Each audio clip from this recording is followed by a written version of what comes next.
Okay, but I haven't prepared for this at all, and for those that like, this is just gonna be really simple, what I do or what I explain.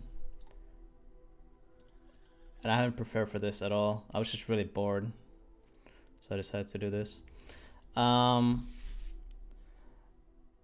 yeah, for those that are watching the VOD, hello. Because I bet there's gonna be plenty of people who watch the VOD. And it's gonna be really simple, and probably a lot of you know this stuff anyway. But yeah, I promoted the Challenger yesterday on this account, and yeah, I only play Tryndamere. This isn't the account called Permanger or Anger, whatever how you pronounce it. Somebody probably know that account. So like the count did, like the win rate was already fucked. My win rate would be higher if I started fresh. That's what I'm kind of sad about, but I was just like playing for fun. I didn't have any plans for this account. I just played for fun a bit. And I was like, wait, Tryndamere is fun as fuck. And I just kept playing. So I just kept playing, and then, I don't know, I guess we're challenging now. But yeah. Give me a sec.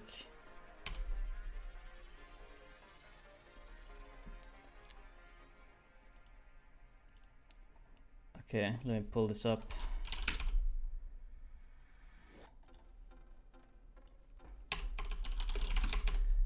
No, I don't use Yahoo, it's just not my main browser. Okay. But yeah, like these is just some random shit account that I had. I should have started fresh if I wanted to try hard, but I didn't have any plans to try hard on this account. I just kept playing. But yeah, the win rate would be better than this. I mean, it's a good win rate, but it would be better if I started fresh. I didn't fuck around. I had like some random flex games too.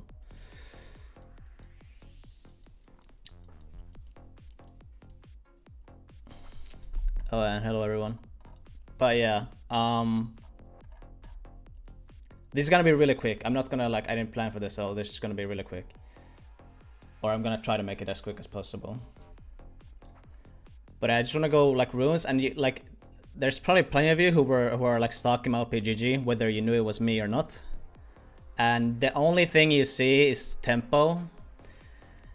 And I think Conquer is shit. I never take Conquer, ever. Even if it's a Malphite or Shen or whatever. No, I never take Conquer, because I think it's just bad. You need 5 autos or 4 autos plus your E to proc it. You get barely any AD out of it. And it's gotten nerfed so many times. I just don't rate Conquer on this champion. If enemies have several tanks, nah, then you just go Lord Dominic's. And tempo. I just don't rate Conquer. I'm so used to using tempo now that I really like tempo. I've gotten very good at using tempo. Got to do a psychopath. I wish I didn't do on this account. You can see here that I barely duoed in the last games that I've played, and I wish I didn't duo at all, because I think my duo win rate is just really bad. I win more if I just played solo only. Why do you stinger? Oh yeah, okay, I'm gonna get to that, Bubble. I'm gonna explain everything.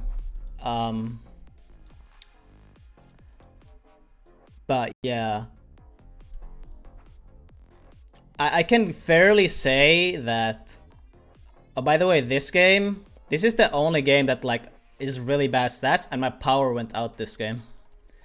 We can check a replay of that too. I'm gonna check some replays, maybe, from my match history. These games aren't recorded, so I can't do them from OPGG because they're not recorded, which kind of sucks. I wish they were, so I could show these games here, but I can only check the games that are on my actual client match history. But literally my power went out this game. Mental power went out? No. You can go check my Twitter. There was like a storm where I live, and my power went out twice. It went out in this game too, but this game was lost. This game was lost anyway. But my power went out this game too. And I was playing against Venter this game, and I DM'd Venter on Twitter that please tell my team to FF in all chat. because I can't come back in time because my PC takes forever to boot and my power went out. So I told him to please tell my team to FF. So, because if you AFK for like only... I don't know what's the threshold. Is it like 3 minutes or 5 minutes? Is it 3 or 5 minutes that if you stay AFK for 3 or 5 minutes, even if you come back, you're still gonna be a leaver? Which happened this game. This game that happened. I came back, but it was last. 5 minutes. But I don't make it back in 5 minutes. So I told Venter to fucking tell my team to FF so I don't get the lever. And I didn't get the lever. I was literally AFK for... at the end of this game, and I was still ace. That's how much my team sucked. But anyway.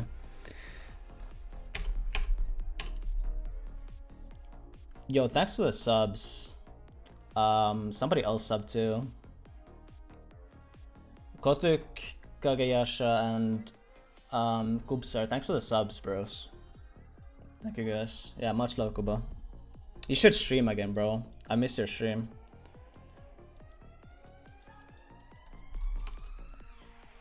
Why Ghost of Ignite? I'll get to that. I'll explain everything what I do. But yeah. I think I just haven't lost lane 1v1. There's one game. This game. And this game, I lost lane 1v1. This is Yoppa, by the way. He's really fucking good. But I only lost lane this game 1v1 because I gave him first blood before a creep spawned. I walked to our top brush, tride brush, and they invaded and I died. And he got the first blood. And we did a fight level 1, which I would win if he doesn't have an extra longsword. So I'm still confident that I would have won that if he doesn't have that extra longsword. But this is like the only game on this entire account where I lost 1v1. Because I think I've never played this good in my life as I have on this account. I've played so fucking well and like nobody can really stop me, I swear, guys.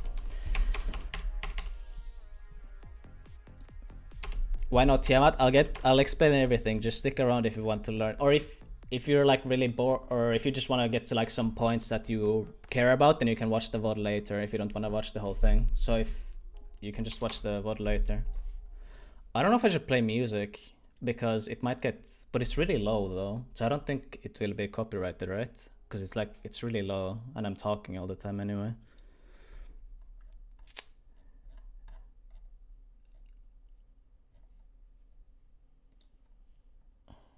No music. I mean, no music, please. I mean, I get kind of bored. I need some background music, or my head explodes. I need some sort of thing when I talk.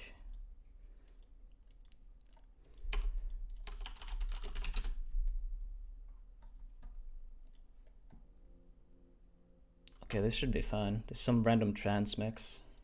I don't know if you guys can even hear it, but I need to hear something. It's way easier for me to keep talking. It's super low. There's no way it gets muted. I don't know if you guys can even hear it, but I can hear it a bit. It helps me talk. This was all for nothing. I can just do it again then. Like, I don't mind. It's not gonna be like an hour-long thing. It's gonna be, I'm gonna try to make this quick. Okay, so anyways. Like, first thing I can explain, let's talk about like runes. Like, you can see I go tempo every game. I was experimenting, wait, let's find a fleet footwork game. Because I did use fleet in some games. But I haven't taken it in a long time. Here I took it against Kennen. I think you can use, because tempo, I think it's low value against Kennen. I think if the Kennen plays properly, you will not get barely any value from it against Kennen, but you will always get value against with fleet against everyone. But because tempo is a, like, let's say you have to E on the Kennen, you auto him once, or your E hits him, and then he's gonna E, right? So your tempo is like running all the time, and you're like trying to fucking catch up to him, and when you catch up to him, your tempo is already gone.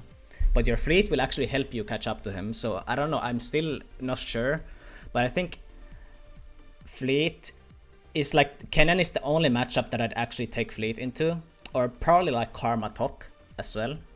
But I think tempo, I saw Grasp in there. Yes, Grasp is something that I experiment with still. I permaban Jax, by the way, because Jax is like the, I don't want to say the only champ, but one of the few champs that can actually match you in side lane in late game, and I fucking hate that. I don't think Jax is one of the I don't think Jax is one of the hardest lane matchups, no. But later on, he can match you because he can just go like tank items and Shojin, and he can just spam counter strike. So I hate playing against Jax because he scales so well against you because you're a full auto attacker. But yeah, I ban Jax every game because of this.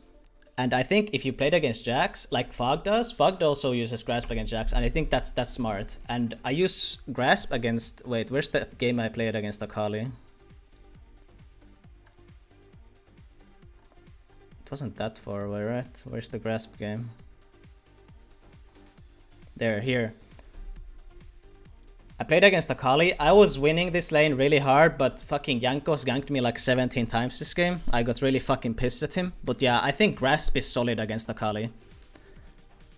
Grasp is like really good against Akali. You can also go Fleet, but Tempo is low value because whenever you auto her, she's just gonna Shroud and she's just gonna be in her Shroud while your Tempo is running and you get no value. So it's really low value.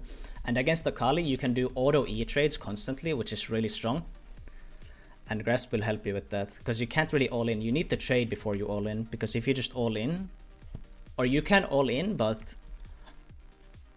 I think you need to match the trades, because you will win your all in even without Tempo or something else. You'll win the all in even with Grasp, because your all in is better than hers, but only a shit Akali will let you like freely all in, you know?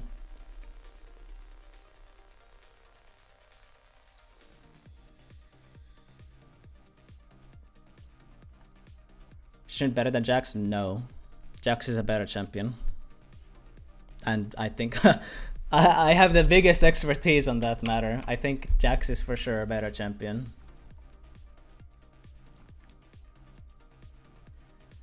But yeah, I just think Tempo is by far the best. Grasp situationally and Fleet possibly situationally, but as you can see, I'd go Tempo like every game. But the thing is that I change around is, just like with Jax, I changed this. If they have no CC, this is like most of the time this is better. This is a very, I think this is overpowered, and I wouldn't be surprised if Riot nerfed Legend Tenacity. But I go Bloodline. I never go Alacrity. I go Bloodline if it's if they don't have a lot of hard CC. Then I go Bloodline. Bloodline is good. This is a lot of value. But the thing, I change around all the fucking time, as you can see. Like every other game is Resolve and every other game is Sorcery. It's because after against hard lanes, this game I thought that was against Nico top, by the way, because I think currently in solo queue there's so many people playing Camille mid. So I thought it was Nico top and Camille. So many Nico tops and so many Camille mids in solo queue right now. So I thought it was Nico top and Camille mid. I would go Sorcery against Camille, but I go Resolve against Nico. You want Resolve versus Rumble because you don't have counterplay in early game. Like, you will get constant value from your Revitalize and your second win. You go D-Shield, and this is what you do. Against champions that you will take constant damage again. Nico, Rumble, Kennen, all these champions that are constantly gonna proc you with, like, let's say just one auto of damage. It's gonna proc your D-Shield all the fucking time.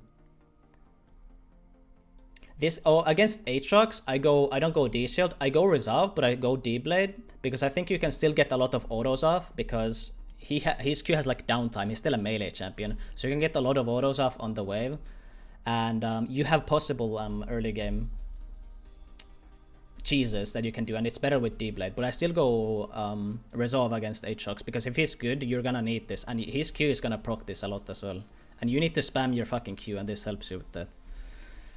But yeah, what you do against ranged champions, like here I play against Kennen, you go, this is so broken, guys. Fucking second win and Revitalize, it's really, really strong. You go this. You go this against ranged champions. Or at least against like hard ranged champions. I guess against everyone, pretty much, basically. What about 3 Regibis? I'm not sure about that. That's the thing that I'm not sure about, if that's better than this. I'm not sure. I don't know about that. It might be. I haven't compared them. I just think they're pretty much like equal, I'd say. I don't know. I'm not sure, but both are really good. For sure. Both are fine. But this is what you do against champions like constant, that you take constant damage again. Rumble, Kennen, Nico. Let's put this into English. I don't know what's in Finnish. Okay, there we go.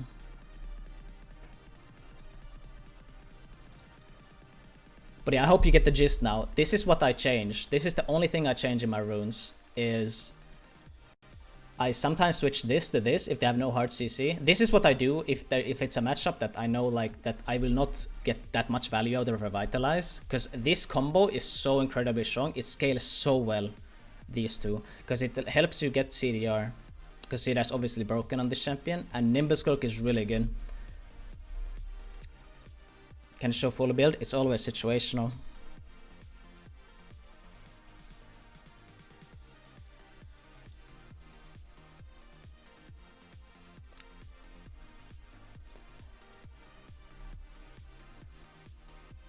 Unflinching. I just think this is, I value this more, because just surviving and getting sustain in lane is fine, because you're gonna outscale. So as long as you survive in lane, like you can do this, because tenacity is just really strong. I just think I like this better. I like the idea of more sustain. When to go Triforce every game.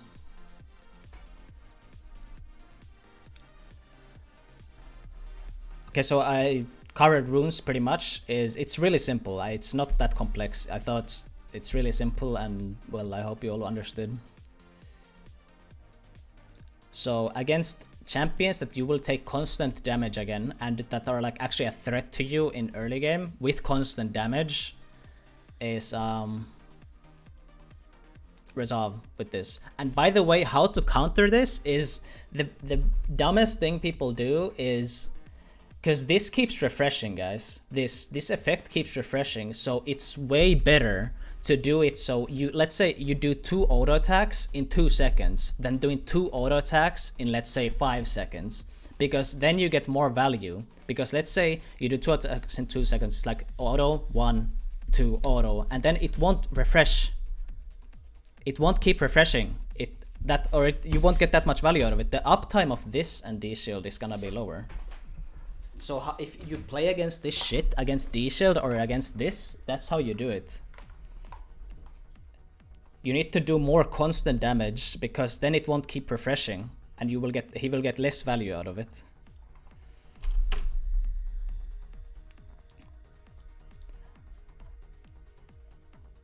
The difference will not be big, but it's definitely big enough for you to like abuse that. This is, even if you lane against D-Shield, this is like a better thing to do. But as like a melee champ, it's way harder to abuse that. But as a ranged champ, because you can always choose whenever you auto the enemy, because you're ranged. So that's like, let's say you play against Tryndamere that does my strat right now, and you need to like keep that in mind. Okay, so I think we covered runes. I guess we go build. Okay, so my build, every game, no exception. Actually, there is an exception. No, not really, or kind of. As you guys know, or some of you know, how I like to play Jax when I build Triforce, or whenever I build my items. I just like to buy whatever I can afford. So, like whatever I can afford, I just maximize my every recall, because I need to keep my pressure up. I need to fucking keep applying pressure. So I buy whatever I can afford. So it always depends on what I back with, how much gold I have. But in general, my build is always ER into IE.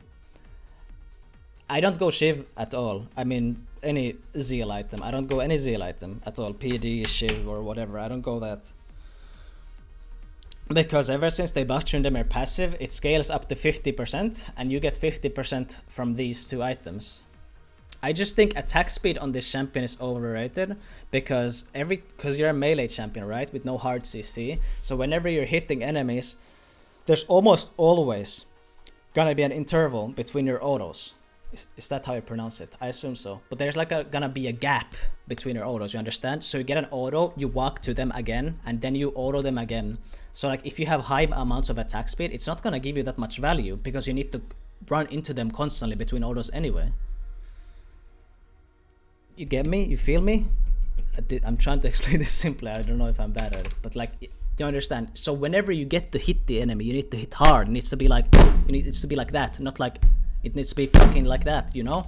And when you have these two items, they give you 150 AD, and they give you a lot of crit. So you're gonna hit them really fucking hard. So I just think attack speed on this champion is overrated. But that's where tempo comes in. You have tempo that gives you a lot of fucking attack speed. Like this gives you so much attack speed. And it lasts 6 seconds. Ever go rage bait? I don't. I haven't even really tried it, but it might be good. I don't know. It doesn't give you that much anymore. I just think it's been changed so much, and none of the changes are good for Tryndamere. It's just gotten worse and worse for Tryndamere. So I just don't rate Rageblade that high, but it might be good. I haven't tried it. I don't want to judge it because I haven't tried it, but I will probably try it at some point. But yeah, core is, every game I have this is ERIE, every game. The only thing that might change is I might go Stinger in between my ER and IE. And that only depends on like what I back with. Let's say I have ER and I have 1100 gold. So I'm like, okay, what do I buy? Do I just buy a crit cloak or a pickaxe and just leave it there? No, I want to maximize how much gold I have, and I'm gonna buy a Stinger then. But let's say I had 1300 gold. I'm not gonna buy a Stinger. I'm just gonna buy a BF, like I did here. I'm just gonna buy a BF then. And the shit I see so much is like that kind of annoys me.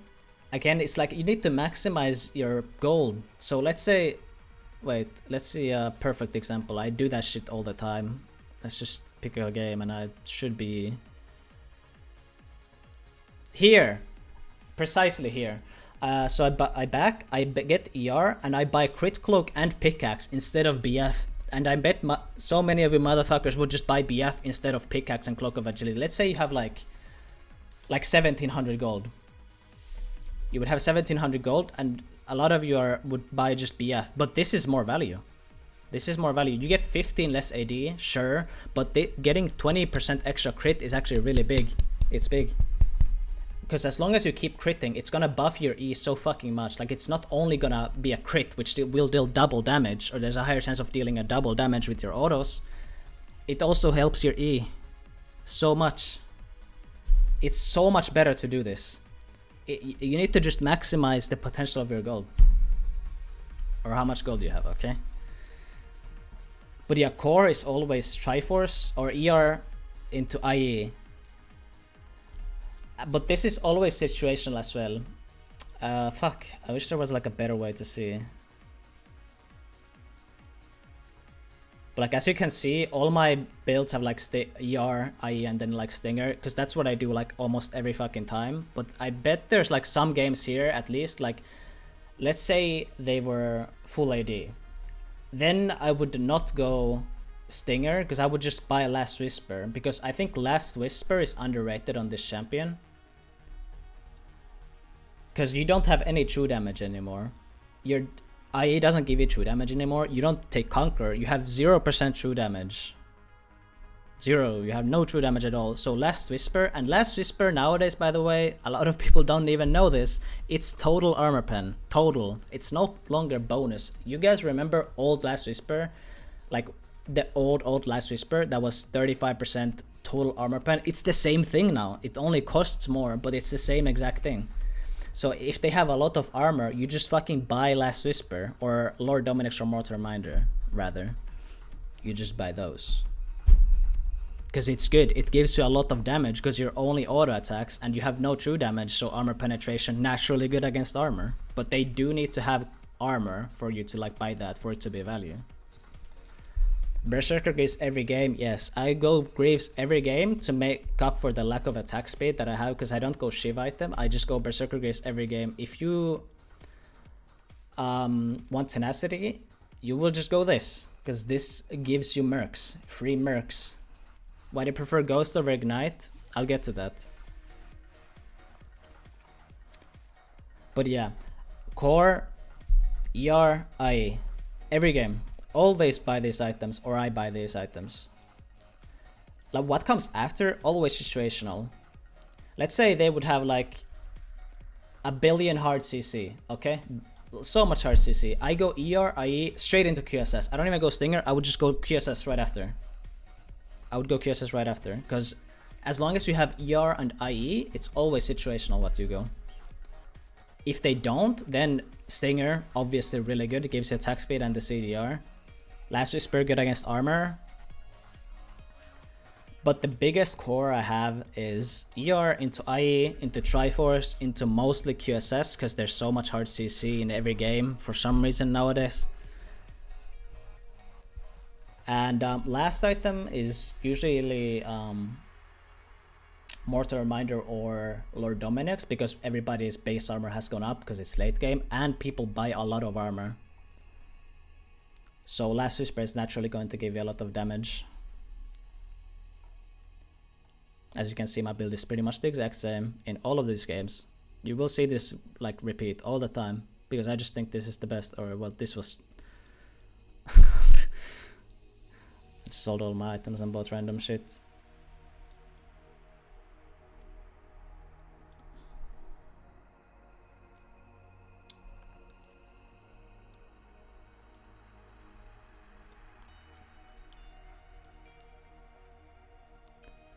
You don't like Death Stance? If they really don't buy any armor, you can buy Death Stance instead of like Lord Dominic's or Mortal Reminder, like as last item or something. Because DD is good. It's gonna overcap with your Transcendence if you have Transcendence, so it's gonna, even if you overcap on CDR, or which you will with Triforce and ER, it's just gonna give you more AD because you have Transcendence. How many tab? Dude, people just fucking buy Ninja Tabis every game. Every fucking game they go Ninja Tabis. Yeah, Rage Blade is an alternative because it does give armor pen. It gives less armor pen, but it still gives armor pen. I haven't tested Rage Blade. That's why I don't want to talk about Rage Blade, because I haven't tested it, so I don't have an opinion on it. I'm just explaining what I do personally. But yeah, that's the build. Core is ER, IE, usually into Triforce, then Mercurial Scimitar, and then a Last Whisper item. Is situational on what order you buy items on. Maximize your gold, or how much gold you have when you go back. Maximize the potential of that gold every time, while still thinking what you actually need.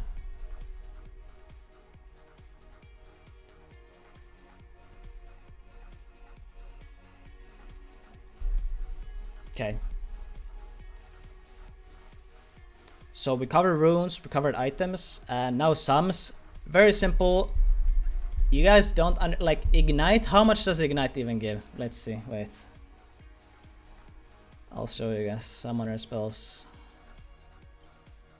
Like 470 to 410. Like that's less than one auto attack.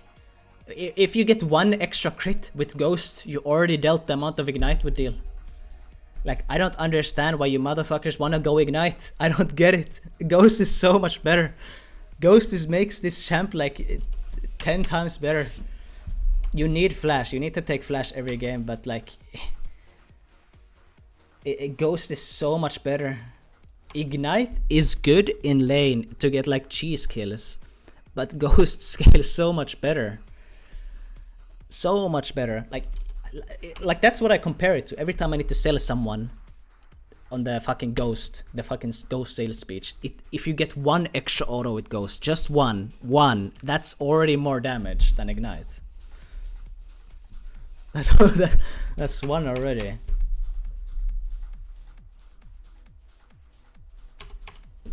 And But with Ghost, there's plenty of situations where Ghost gives me more value than my fucking Flash, and Ghost has 3 minutes cooldown. Ever go TP? Never. I go Ghost Flash every single game, as you can see. I don't change it.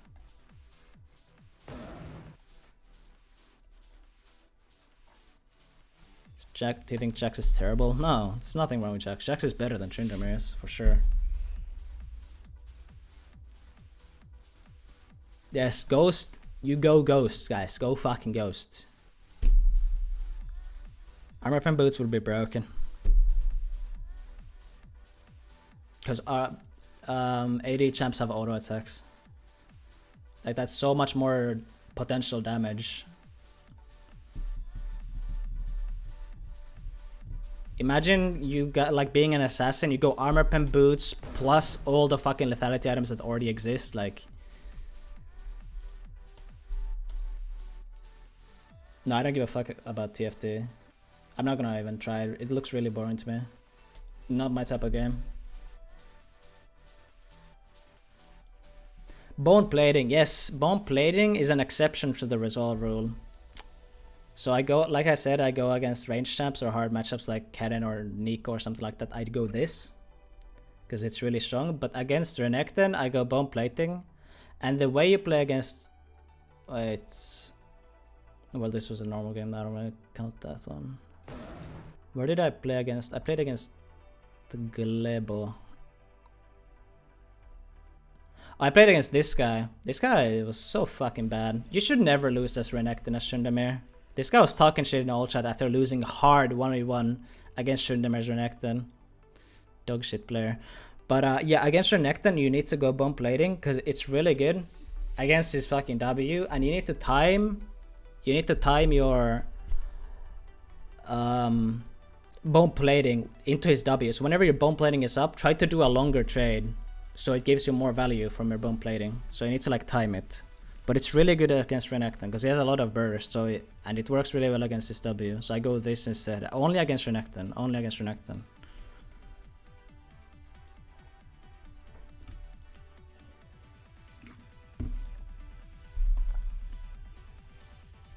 How did you win all Tahm Kench matchups? I didn't.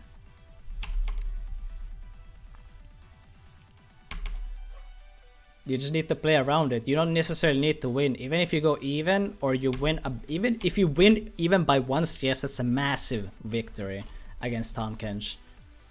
And almost all Tahm Kench players are bad because like barely ever good players will be like, oh, I'm gonna play Tahm Kench now just to counter this guy. No, it's just bad players that are insecure that are gonna pick Tahm Kench because they feel like, oh, I need to play a hard counter in order to win. And that's fact. Only shit players play Tahm Kench.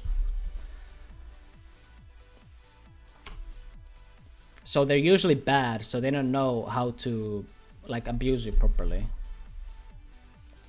Hello, Oro. What do you do versus Malphite? Let's find a Malphite game. I think I faced quite a few Malphites. I wish I had replays, man. Fucking blows. Oh, here I land against this guy. This guy's high LP. He has like 850 LP. Even plays Jax. But yeah, I shit on this guy. I just go normal shit. Like I don't think resolve is necessary. I just go this because you need to scale. It's gonna help you play against the rest of the team. Because resolve is only for lane. Resolve is not gonna do shit for your late game, but this or outside of lane, but this will. Replays are in your league client? Yeah, but it's only like 20 games. Like, this list doesn't go forever. It's only like, what, 20 games or what?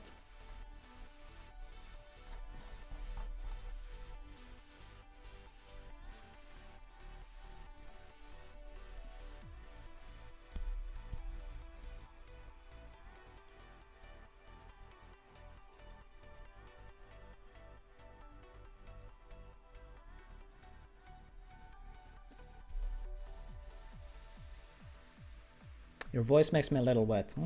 Nice. Trend better than Jax at the moment? No. Jax is better, for sure.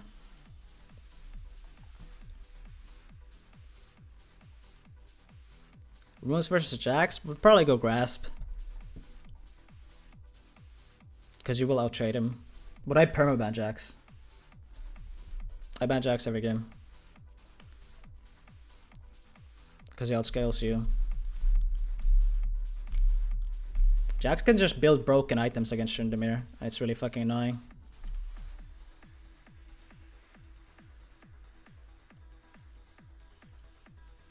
Dude, this is the fucking... I remember these 3 games. Look at this shit. And this guy, this flipper guy has inted me so... Like, I swear I keep getting these same players and they just keep inting me, man. I will, like, flipper, man. Like, his name is so fact. He just flips it. And it feels like he's bad at flipping because it always fucking goes badly for us whenever he's in my team.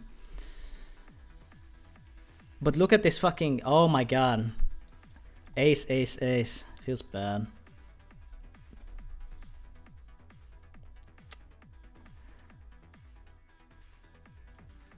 Okay, let's see if I have a replay or something. Oh, I can show you guys this game. It's actually a really good one.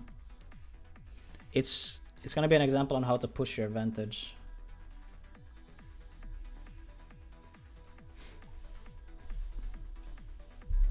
Okay, so this is like a challenge game. They have Feb event from Misfits. And the rest are, I don't know, some solo queue randoms, I guess.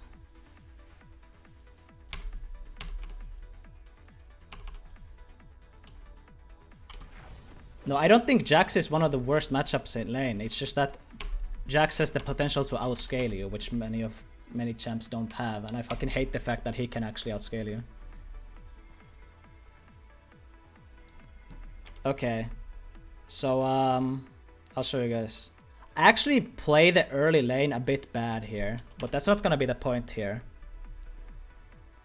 The thing is, I get an advantage and I'm gonna push it. Okay, so let's actually speed this up. By the way, this guy, wait, what was this guy's name? It was like Saurim or something. Let me show you guys. Because, like, even statistically, he's already not going to be as good as me. But he's going to be better than you guys. Because you guys aren't high elo. At least most of you. So, okay. Here we go. He's a massive 200 LP player. So, and he's playing a champion that he only has like 10 games on. But... he's still like so much better than most of you guys, okay? And if I can stomp him like this, that means you can stomp him like this. Is my point. But like statistically already, I'm at an advantage like skill-wise. But my point is that he's better than you guys, so you guys can learn from this. Why flame us? Because I know at least one guy's gonna be like, yeah, but Ranger, you're playing against someone she's an 8 diamond 240 LP! So you're supposed to win! Yes, motherfucker! But... he's still better than you, so you should learn from this, is my point. Yo, guys, the snacks, what's up, man? Okay, let's get back into the game.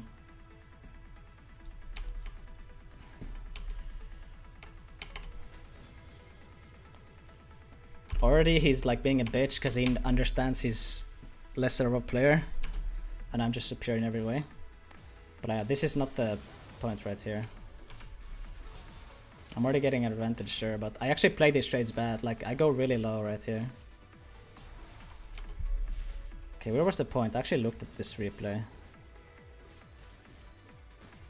I make this guy, like, I fuck up this guy so fucking hard. Actually, it's like, I have a CS lead, right? But I'm really low. Here's like, this is not that good of a situation. I'm a wave ahead in CS, less actually. And I'm really low. And I go back. So the start isn't like that good, even. I asked my jungler to do this, by the way. He wouldn't do this unless I asked him to. This, what he just is. I back and I tell my jungler to please... I type in chat to go hold the wave. Because he can hold the wave. He's in prime position. I looked at the map and he can hold it. So I'm gonna get more CS from this. This is why I don't want to disable my fucking enter. Because people were like, oh, Ranger, you flame so much. Why don't you disable your enter? Because then I can't tell my jungler to do this for me. I can't do this. I can't type in chat. See, this is why. Don't disable your enter and you get more minions. Okay. So we keep going. That's so good for you. Yes. But yeah, here. This is the best position for you to ever be in as Tryndamere, as long as it's a melee champion. This is the best position. You have a freeze in the best position. It's not under your tower, but it's on your side of the lane. Top lane is a long lane. Remember map cover? Yeah. Top lane is a long fucking lane, guys, and your champion is only an auto attacker. You have like no damaging abilities. You're not gonna like one-shot them at this point. So you need time to kill the enemy. You need time. So the best way to buy time is when the wave is under your, or like right here, so you can run them all the way down the lane. All the way. With this baby boy right here, Ghost. That's why you do it. So I just keep fucking freezing here. I keep doing it.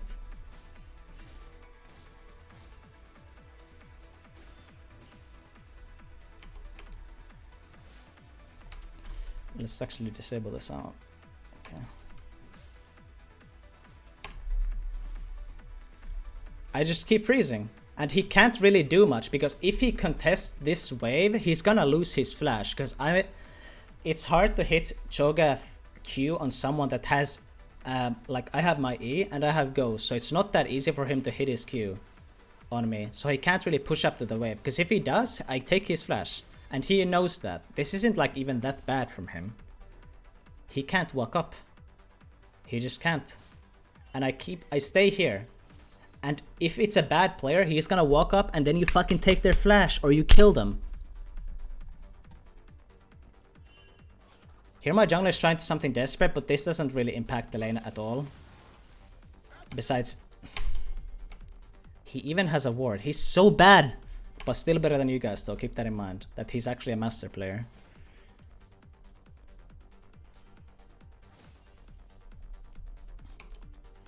But this is exactly what I'm saying. Perfect. This is what you should always want to do against every melee. You need to control the wave. Because all you brain deadly push the wave and it doesn't do anything. If I push the wave right now, I would only give him CS. If the wave is right here, it's perfect. That gank, by the way, fucks my freeze. But we get his flash, so it's whatever. Because he actually flashed, so I'm like, okay, he has no flash now, so my kill pressure is a lot higher. And my wave freeze got fucked up because of that, so let's just push in, I guess. Got myself a lot of gold. Wait, how can I see my gold? Well, fuck it, we're just gonna see what I buy anyway, so. Pure damage, baby.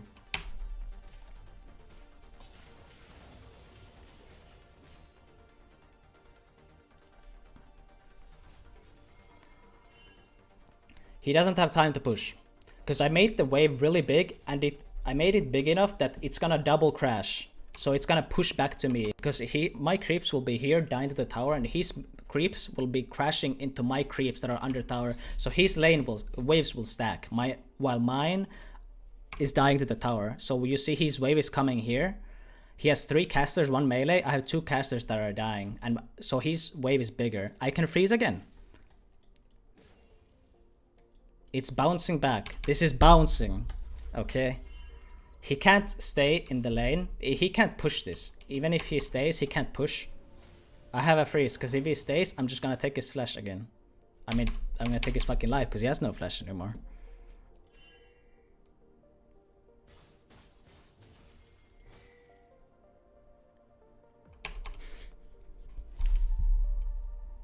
And this is gonna go for a long time. By the way. Because he can't do anything.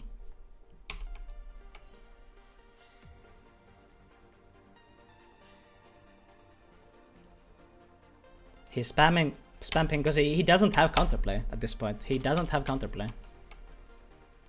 This is gonna go on for a long time. Let's speed it. It's 4x right now. Let's see how long this lasts. Wait, no. Let's go back and see how long this freeze lasts when it starts. Okay, he realized that I'm gonna be back in lane, so he goes to reset. Here it starts. 6:45 is when it starts.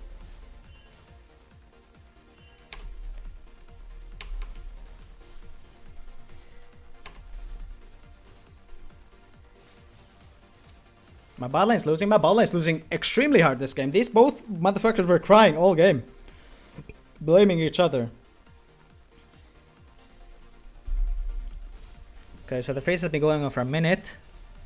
Still going. He can't do anything.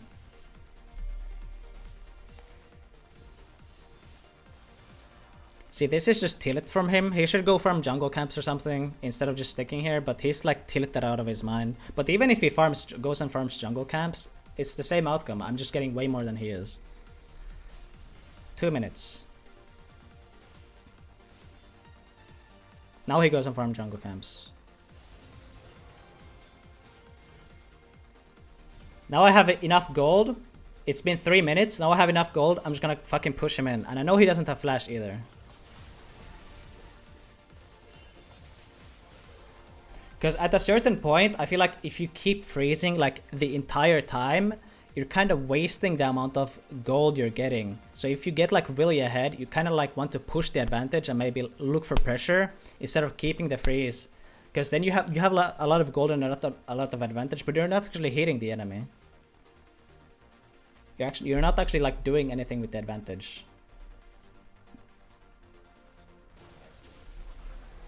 Here I fuck up really hard. I like desperately try to push the wave. Actually, it's not that bad, but I had to ulti, so he doesn't ulti me. Wait, he doesn't have ulti, but I didn't know that because he ultied out of vision, so I don't know if he has ulti or not.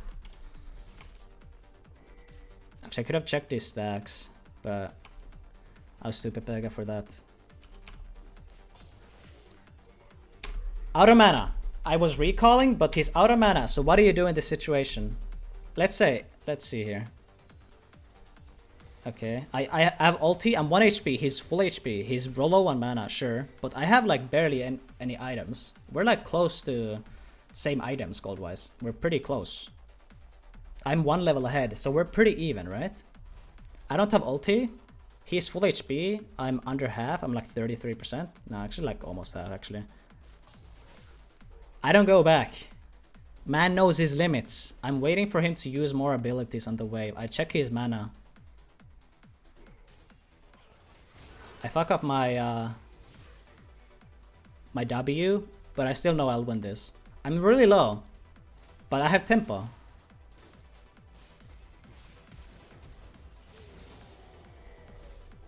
Lethal tempo. You take Conqueror or Fleets or some dumb shit, you don't get that kill ever in a million years. But because you have lethal tempo, you have like turbo attack speed, man.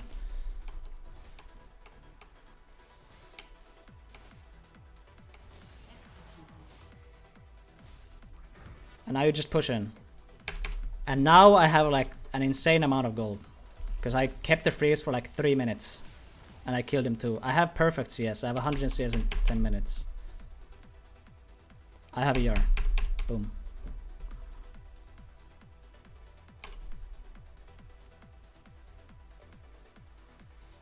I'm double CS. I get a solo kill. I'm 2 levels up.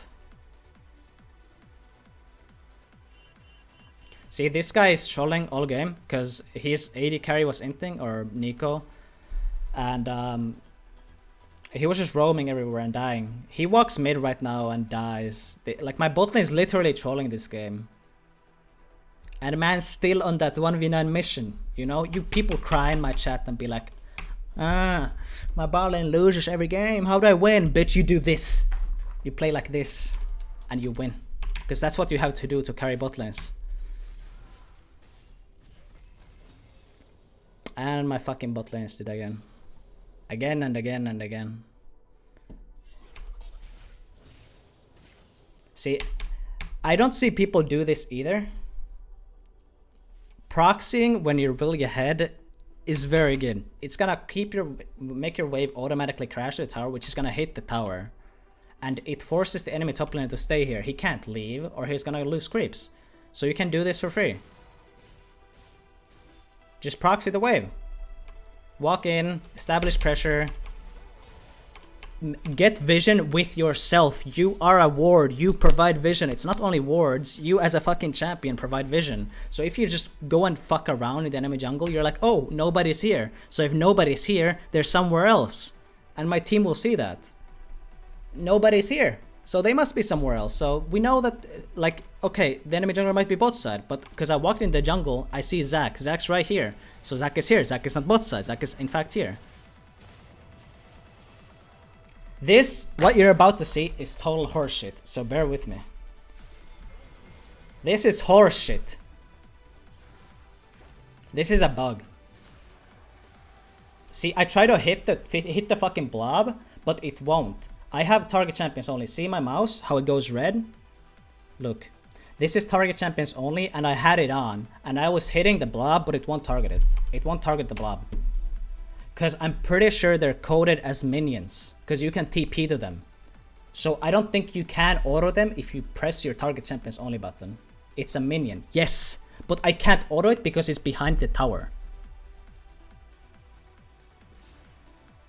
I'm trying to click it, but it won't let me.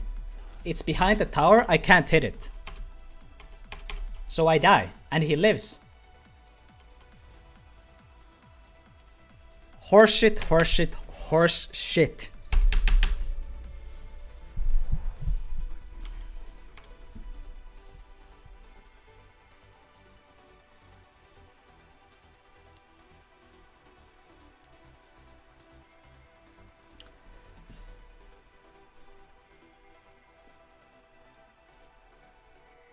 Just go back top. No reason to go anywhere else right now. It's actually, I think it's pretty decent that the enemy bot got our tower.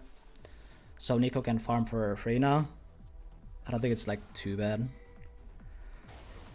My mid laner was doing good this game. My jungler was doing, I think he was getting out jungled, but he was doing alright, still like manageably. Mid was winning, but bot lane was getting absolutely demolished. Go play a game, bro. Shut the fuck up. No. Okay. I keep pushing, because that's what you need to do on this champion.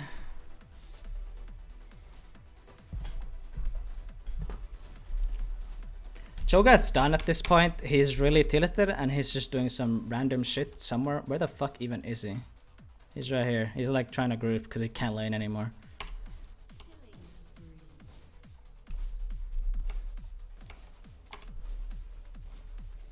So just push.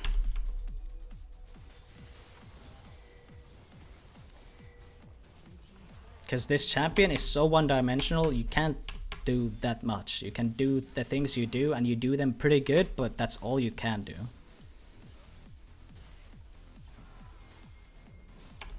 Taking enemy jungle camps is very, very vital as any champion that is like Tryndamere, Jax, Riven, whatever.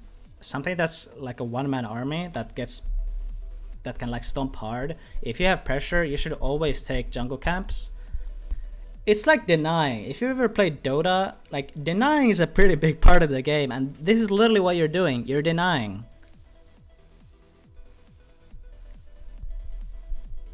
Just take everything you can, especially if it's from the enemy. You're denying. Take everything. The amount of enemy blue buffs I've taken, or enemy red buffs if I'm blue side, is crazy. Because I keep going and checking them. It's like, okay, it's not up. But at least like knowing if it's up or not, that's information.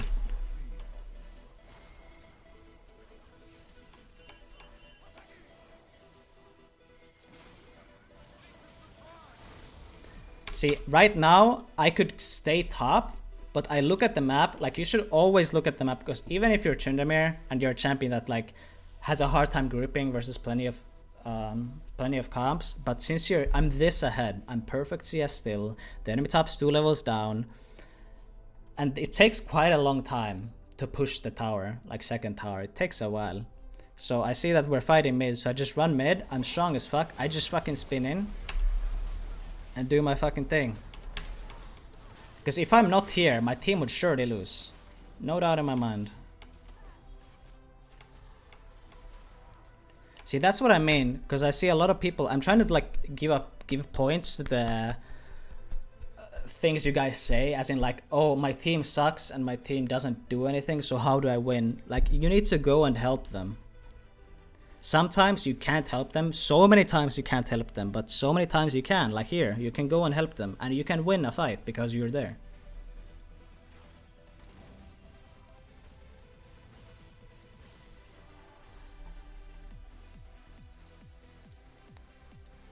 And I was mid.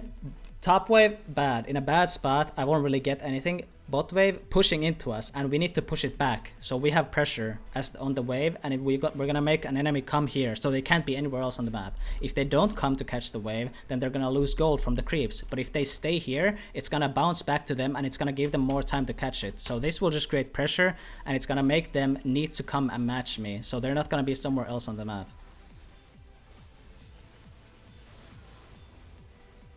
Nobody's coming. How much gold is this? It's like 5 billion gold at least that they're losing to this tower. Nobody's coming.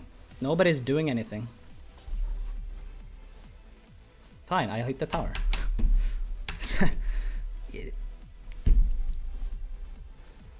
How do I check my gold?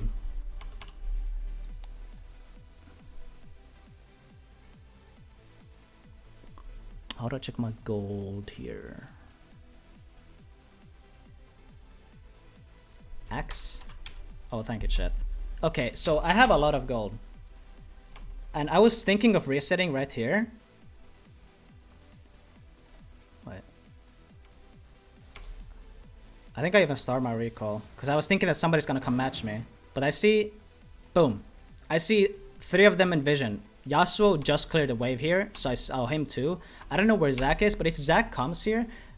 I'm not threatened by Zac, I'll just fuck off then. But I don't know if Zac is coming. And boom.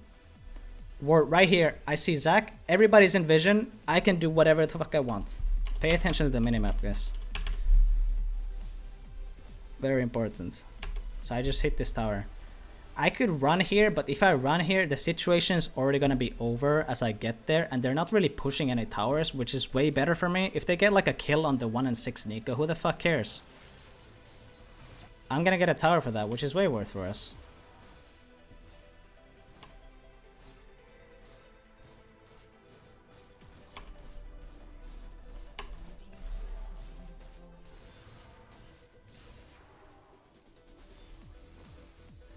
Take the golems. It's a lot of gold, guys. It's, again, you're denying the enemy by doing this.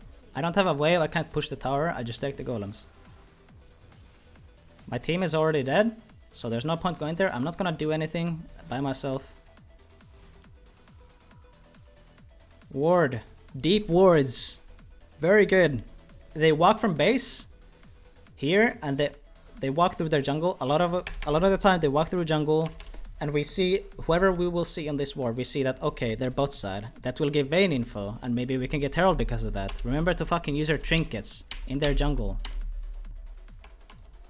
Good places is this. This is a really good ward. Here's a good ward. Here's a good ward. This is a really good ward too. Here's a pretty good ward. Here's 2. Like, just anywhere. Just fucking put down wards, dude. Okay, very simple. Okay, I spent my gold. See, wait, isn't here a perfect example of what I buy? Yes, this is perfect. Okay, so what I had, fuck.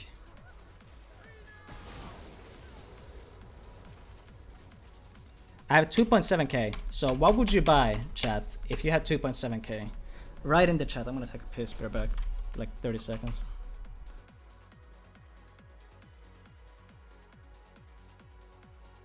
Soon all will join me.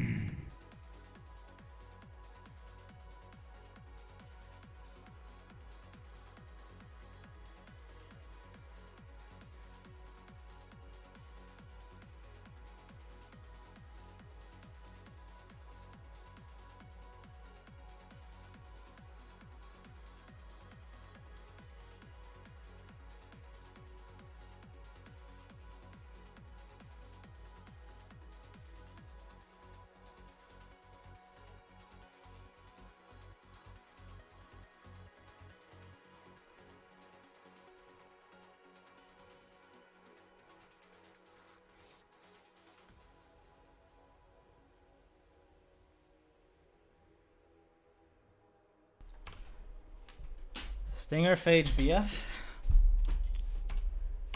Stinger plus Phage. No. No, chat. You maximize the gold you have. I have 3 gold left after my buy. What did I buy? Boom. The best items you can. Stinger. I'm gonna have 40% CDR now. I have 40% CDR. And buying Pickaxe and Cloak of Agility is better than just buying BF.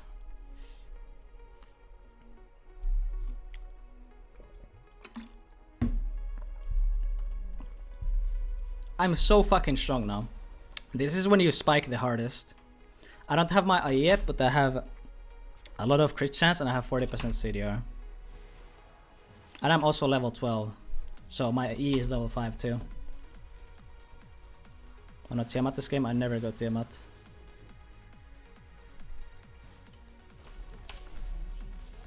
Like right now, you just need to look at the map, how the waves are, where everybody's fighting. You don't just go to one lane and be like, alright, I'm Tryndamere, I'm just gonna split. No, you fucking think. You pay attention. Mid was low, I walk mid.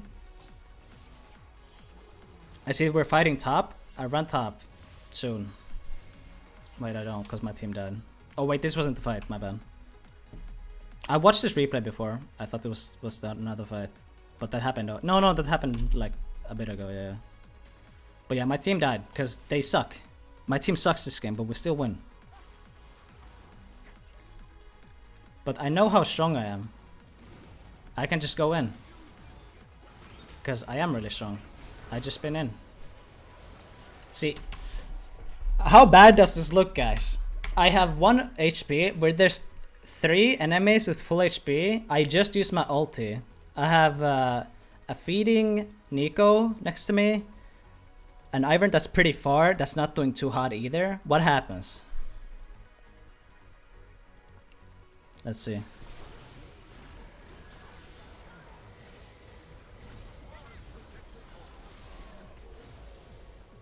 They all die. That's what happens.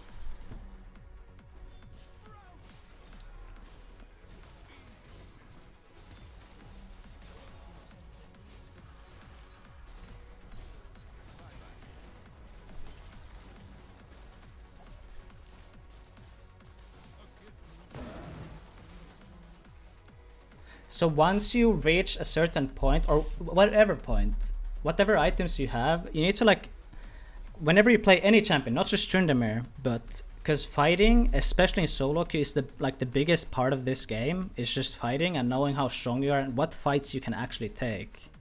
You got hosted. Oh, did I? I was taking a piss. I probably missed it. Thanks to the host. It's Fuga. Thank you, man. Sorry, I was in the bathroom. My bad. Thank you, man. But yeah, like any champion, whatever items you have, you need to like, alright, I'm this strong and I can make this play. And I know I can make that play. It's like, it's a bad fucking play, but it's not, because I'm so ahead. Now I have now this is like the dream. What you really wanna like be at as this champion. Like these are the items, this is like technically all the items that you actually like really need. The other items are like extra. But I have my core. This is core. Once you have these 4 items.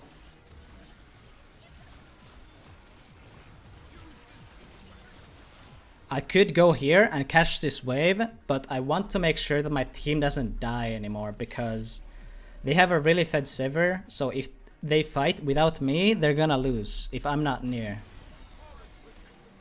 And getting Herald is always really good. I'm just so strong that I want to make sure that if we fight, I'm there, because I can flip the fight around.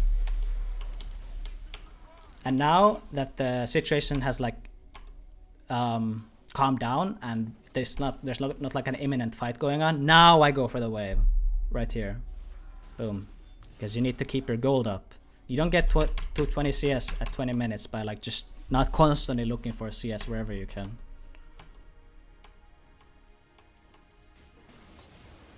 You need to constantly try to get more gold, because this champion, it's all about having gold. You have like no base damages. All you have is your auto attacks, and there's like no, you need things to make your auto attacks hit a lot of damage. You don't have base for shit. You need items, so you need gold. Champions like Nico, like this champion doesn't even need that much gold because she has CC and she has like good base. She will always be relevant, if you, no matter how much gold you have. But you're not gonna have fucking.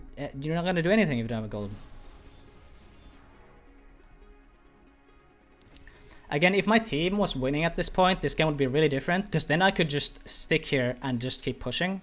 But because I do have this Nico that is very, very, very bad at this video game and just cannot stop making stupid plays, I need to run there again. So you need to adapt on how the game is going. You can't just fucking perma split and wonder why your team is losing because everybody has bad teams. Are we fighting here? I don't really remember. Oh, we actually lose Nash here. This was misplay. This was misplay by me. My bad. See, this is a bad thing to do, what I just did. I see a wave bot and I tunnel into this. It's gonna push into us, so I should clear this. This is something that you should clear, but not because you don't have you don't run TP, right? And all the enemies are alive. As I said a billion times, my team is really weak. So I shouldn't go here. Because look what happens. Instant Baron. Enemy is smart. Enemy is not bad. Challenger players. They have an LCS player. They're not dumb as fuck. We even have vision here. We know they're gonna do it. And I instantly stop my recall, start running, but it's too late, man. They get Nash. And there's no way they get that if I am there. And so this is a misplay. I shouldn't go for that wave. I just tunneled into that. I didn't even pay attention. So you need to like constantly be aware of the situation.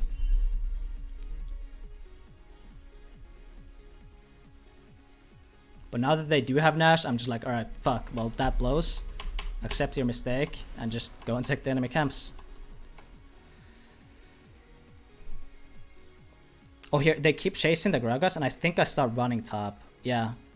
Because I was afraid, because they have been chasing this Gragas for a while now, and I was suspecting that the enemies are gonna like try and save him, you know, that there's gonna be a fight. Because they're chasing him for a really long time, so I react. And I know that they're trying to, like, they are running to him, but Gragas didn't end up dying, so they made it up until here, and now they're like pulling the brakes, and they're like, oh fuck, he died, we can't save him, so let's get the fuck out. But man's out, like man's here. Because I started walking. I didn't fucking stay bot like a dumbass. I started walking. So I'm here. This ghost was bad. Wasn't really necessary. But I just wanted to make sure that we get picks. Because when it's like past 20 minutes, getting even one kill, that gets them 40 seconds off the map. And since we have so much damage at this point, if we like get a man advantage, we can push towers. So getting picks at like even like past 20 minutes is always really good. And here, I don't go for the Sivir, because the Zac is really inting it. And the Vayne is actually strong, and she's gonna outduel the Sivir. So but I just hit the Zac instead of going for the Sivir. Because the Zac was in the middle of all of us. And I don't need to burn anything with the Zac, I still have my ulti. But yeah, we have no wave. Our wave is here. We can't push. I don't know what my team is doing. Like they were played so bad this game. They have no idea. They're like trying to push when this has like the background or backdoor protection or whatever. There's no way we push that. So, see, here's the difference between someone that's a dumbass and someone that's not a dumbass. They're here, getting nothing, and I'm already here, doing something. Because you need to just be like, just like that, you know? That's the difference. You don't like just fucking stick the jack off and doing nothing. You like read the situation instantly. And you go and do something that's actually useful. I make this lane push. So Dermis needs to go catch it. I have a lot of gold again. 2300. Triforce. Boom. I could go last Whisper this game because they do have armor, but I don't need to because they're actual carries that I care about. They deal no damage. I don't care about my damage to them. Both really squishy carries, so going Triforce here is really good.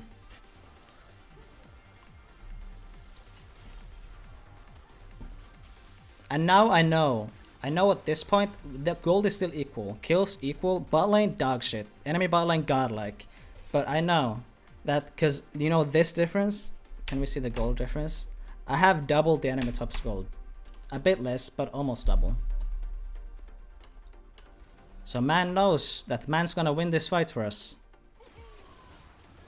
Gragas trolls. I don't know what he's doing. That's how, you know, fight is instantly won. Wait, let's see that again.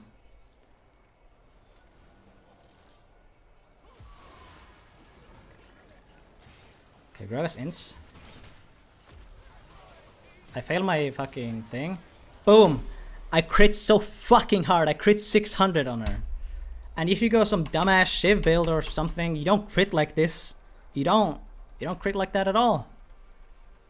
But you hit hard. Instant flash. If you crit her for like, what, fucking 300, 400 with some shit build, she doesn't flash. She would survive another auto. But because you crit 600, she needs to flash. Instantly. My E is fucking up because I crit every auto. I crit like fucking 500 all the time. I kill them by myself. Because I have 40% CDR with this build. And I crit a billion every auto. Instantly. I don't stay and chase. I instantly OE over the wall. I'm like, they're all dead. Don't chase. Just run it down. Instant. You don't stay and think. You need to instantly know like they're all dead. Instant push. Don't even hesitate. You just need to fucking like realize it. We're barely ahead in gold still. As a team.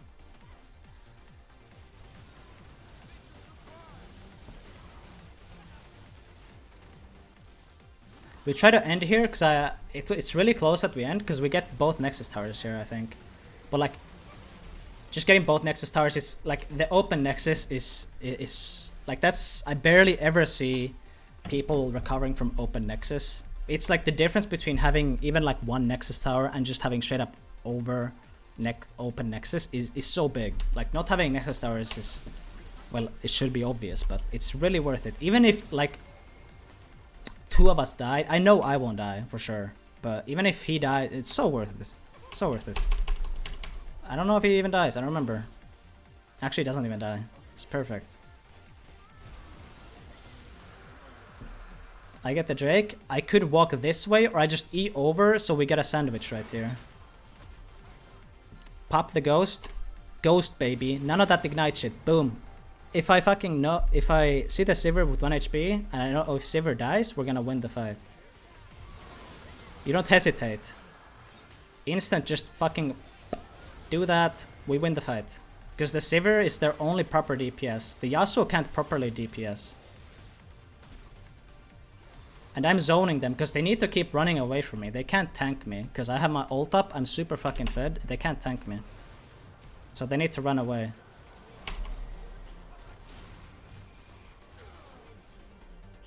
And that's the game. Fabian has left the game. I mean, I'd be tilted as fuck too if I had to play with this Cho'Gath.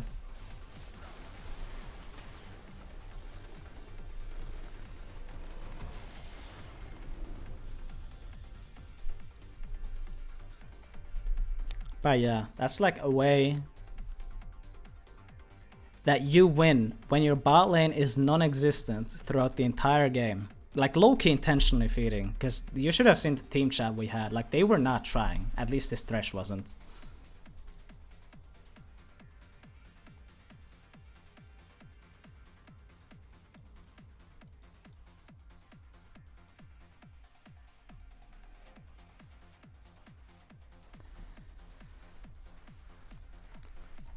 That was just an example.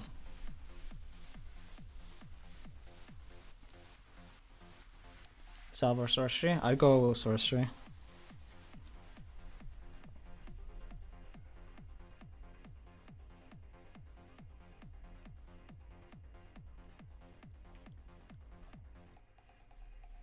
If I'm ahead, play with the team or split. Did you not pay any attention what I just showed you? Like, do you even listen? Am I doing this for nothing?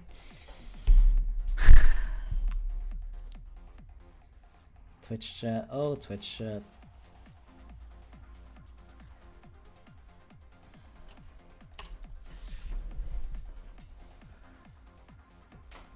Wait, we're back.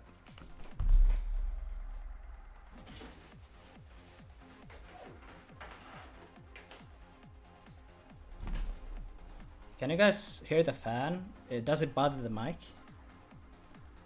Just tell me and I'll turn it off, but I really want to have the fan on, dude. It's so fucking hot.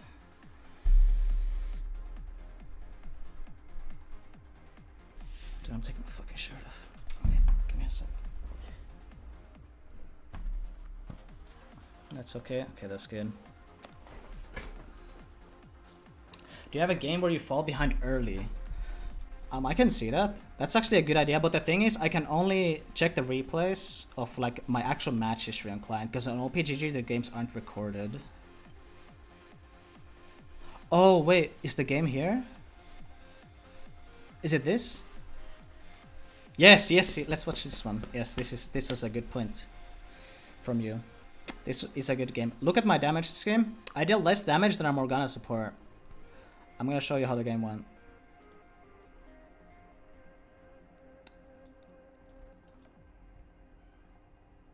Browser on screen, bro? Yeah, it's fine. Doesn't matter. We're gonna go in game anyway.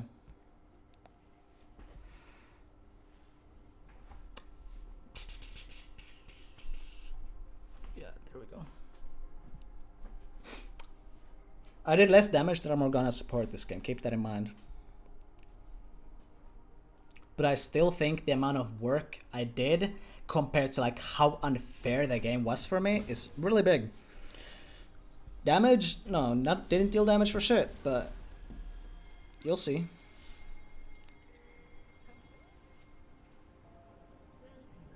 Okay. Fucking season 9, fucking invading. I love this shit. Fucking love invades. It's good stuff. Let's just accelerate this a bit. So, here, I was thinking of warding over in case they're gonna do the red buff, but I know they're gonna do it. So I'm like, I don't even need to do it. Because I know they're here. And I know Camille walks with a bit of her HP lost and she's hugging the walls. That means she came from here. So I know, yeah, I pinged this, that they have taken our red, like we took theirs. And, I misplay here, because I know she took our red buff, so she's at our top side, okay? I even ward here. I know she's here. So I'm fighting, and I'm winning this right now, this 1v1. But she goes red, raptors, and straight to top from river. And I thought that was really weird, because I thought she would just go to her own blue.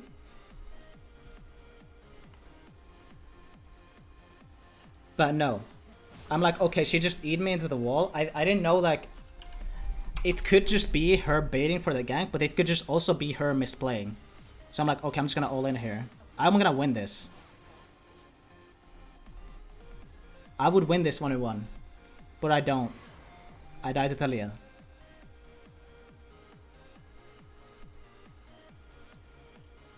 And this is where the fun starts. I died to a level 2 gank against a bad matchup. Camille early game isn't a good matchup. But I died because of a level 2 gank.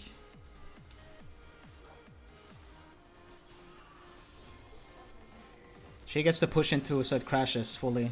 So it's really good for her. She has a lot of gold. So we're already pretty boned. She has double long. I mean double D-blade. I have fucking D-blade and refillable. So she has 450 gold on me.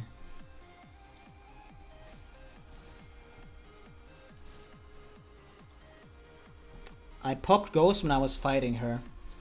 Right here. So I make sure that, because the fights at this point are so close, and literally having what, like, your auto attacks going like fucking 1/1000th of a second faster can make the difference. And if you have movement speed, which you get from Ghost, you're gonna be at least in range for your autos. So I don't have to like chase her. I'm gonna show you again how I use my Ghost.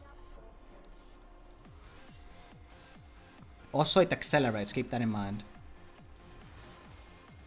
I'm gonna show you how to use Ghost. Fuck, I went over it.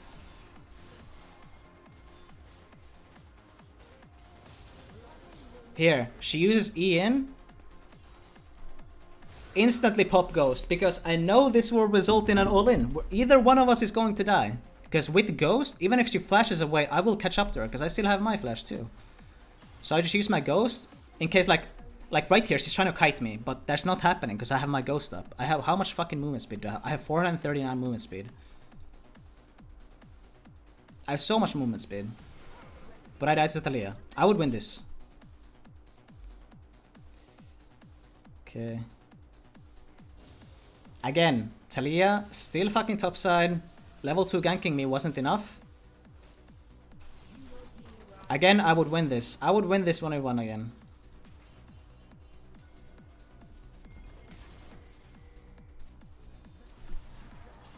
But this Talia is like trying to make my life hell.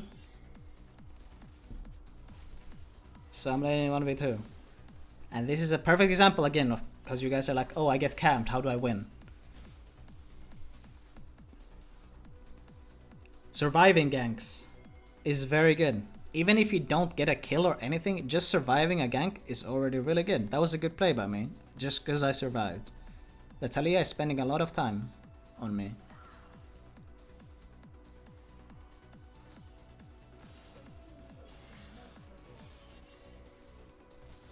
Here Kha'Zix's trying to look, but he reads it well and he knows that this won't result in a kill or anything, so he just recalls, which is good.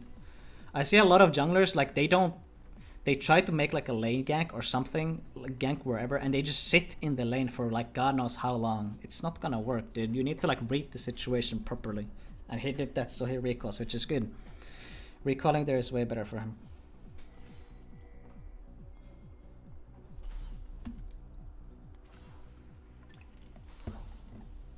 Look at CS difference. I got ganked twice in like 4 minutes, because well, it's 5 minutes now, but in like 4 minutes I got ganked twice. I died to a level 2 gank.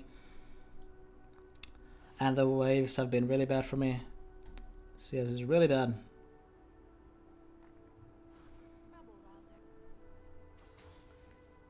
The Talia was crazy when we were in this game.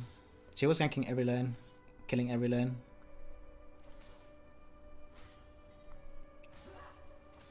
Here, I'm pinging that I'm going to get dove. I ping the tower because I know it's gonna. She's making a big wave. Guess who's coming? Guess. I know it's so like Camille Talia is like maybe the best combo in the entire game to fuck up a top laner. Because Camille might be the best top in the game to set up ganks, and Talia is the best jungler in the game to capitalize on hard CC. And I know she's coming, so I ping assistance. Let's go, and Kha'Zix comes. He's on his way. But it's too late. Talia is so much faster because of her bullshit passive and she has boots. I can't. I could run here. I should probably run, but Kha'Zix made it here. So I think we can win this. But do we? No. Because Talia Camille. He's even here. And we lose. Because Talia Camille is so unskilled. And you can't do anything. You just die. I'm 22 CS to 50.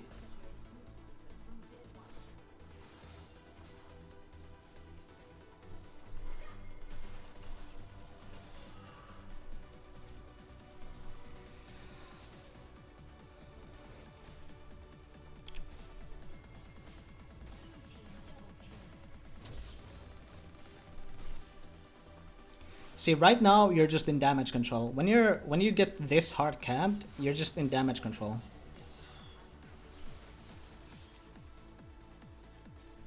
And you try to like not fall behind enough. You need to like read the situation properly and understand your limits, because you can still play aggressive like I am. I'm fucking like, I'm walking up to her, I'm 2 levels down. But I still know how strong I am. And she needs to respect it. And I push it in and I make sure that it crashes. And then I remember this game, I remember like trying to make it crash, but I see that this is a part of the reason why I think early Tiamat is overrated, because you can never freeze, ever, with this item. You can never freeze. So I'm like, okay, well she can't freeze, so that's fucking good for me. I think it's a mistake of her to buy Tiamat. I just don't think she should buy Tiamat. She should like hold the wave here. I'm Tryndamere, I can't do proper roams, I have nothing to farm. She can just hold the wave here. This is a perfect wall for Camille to just use E in all the time. If the wave is here, I need to walk up, just E this and E here, boom.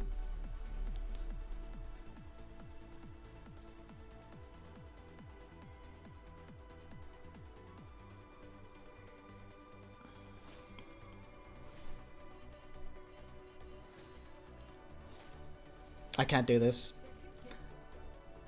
I can't come and help. It's like, this is so lost for us. Kazakhstan dies here, I think, if I remember correctly. He's dead. I can't help him. He's Skanso.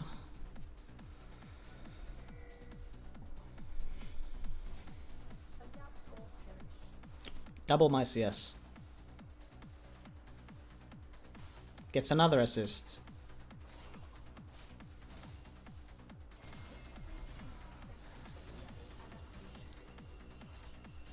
And I just back off because I know her Tiamat will auto push it, so I just back off, try to not to take more damage. So she can't dive me by herself. Try to hit as much CS as you can, it's really all you can do. Playing 1v2 is not very fun. But soon there's gonna be something beautiful, guys. Just wait. I hit level 7, and I know she has quite a bit of gold. Yeah, she has 900. I have like a bit less.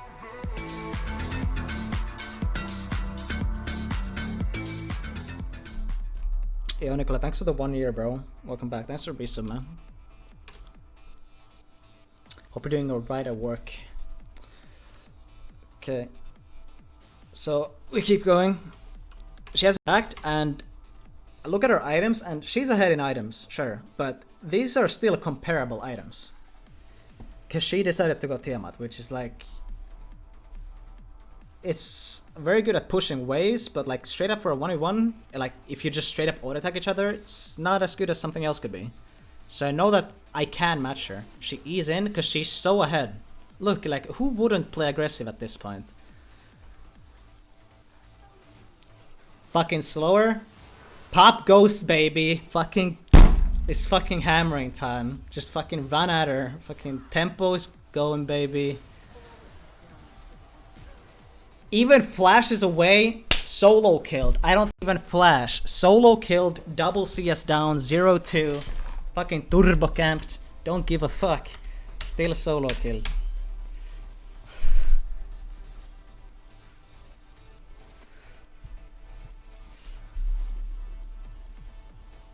It's not even a bad player. I know him. He's a good player. He's not even bad, but they just don't play against lethal tempo Tryndamere, so they don't know the limits of it. You can't make that play. Especially if you buy Tiamat. If she bought other items, I think that would be better for her, but she bought Tiamat.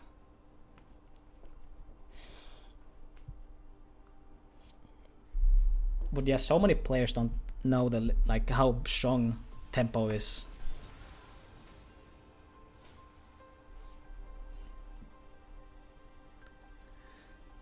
But yeah, getting a solo kill after getting like... I haven't died solo a single time. Both my deaths are to ganks, and I didn't also die to one gank. So I've been ganked 3 times already, and I died to 2 of them.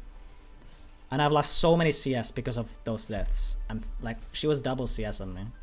Getting this solo kill is like so gigantic. I'm same level as her now. And she's also gonna miss plenty of this wave.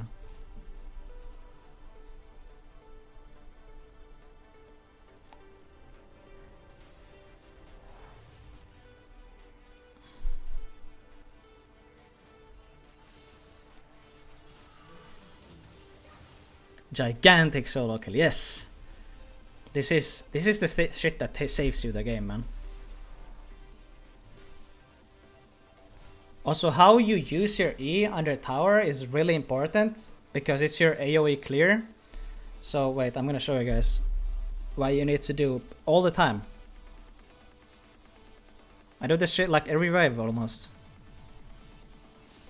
Your E does damage, and you can also use it just for one creep. You just need to read the wave well. That you need to use E for several creeps or only one creep. So I know that the tower is gonna auto this and it's gonna die. So I auto it before the tower shot hits and I E it, so I get it. And I know that, boom, I can get that one, and boom, I get that one too, just with auto. So I don't need E for those. Your E is gonna get you a lot of CS if you use it well.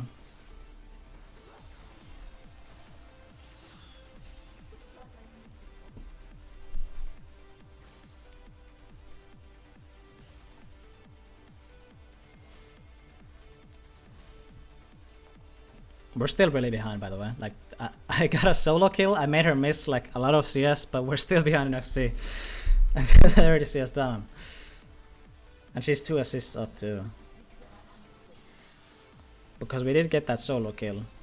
It's still like, it's like manageable. Also, Tryndamere has one of the highest base HP regions in the game. So what you see me do often is just buying a Regio bead.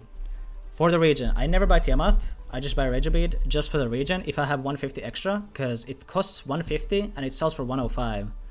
So you lose 45 gold, and it's constant region. It's constant, it never stops, so it's like giving you constant value, unless you're full HP of course, then you don't region.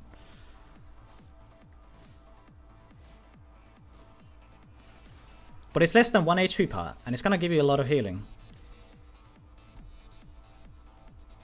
Sometimes it stays in my inventory for quite a long time if I don't need to buy anything else.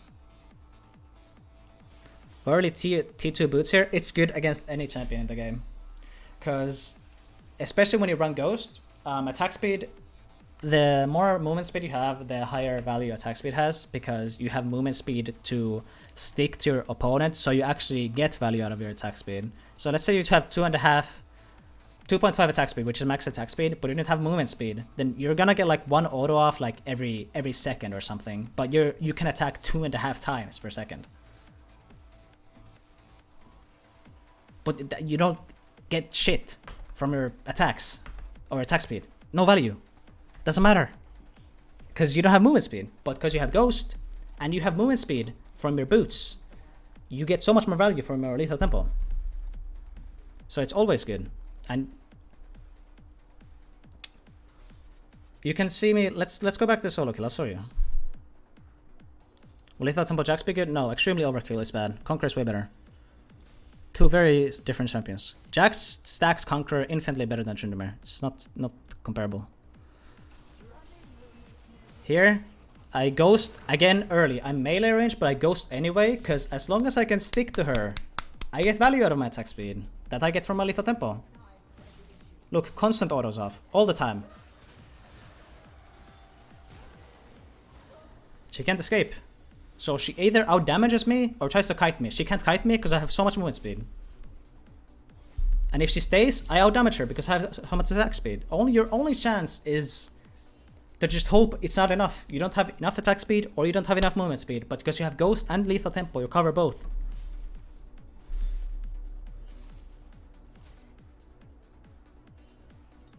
Okay, this is gonna be a bit boring for a while. I think nothing really happens that much.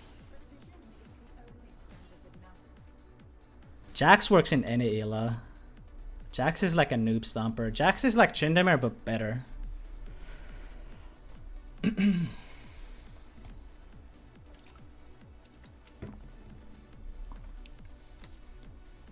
Yeah, Jax is like Tryndamere but better.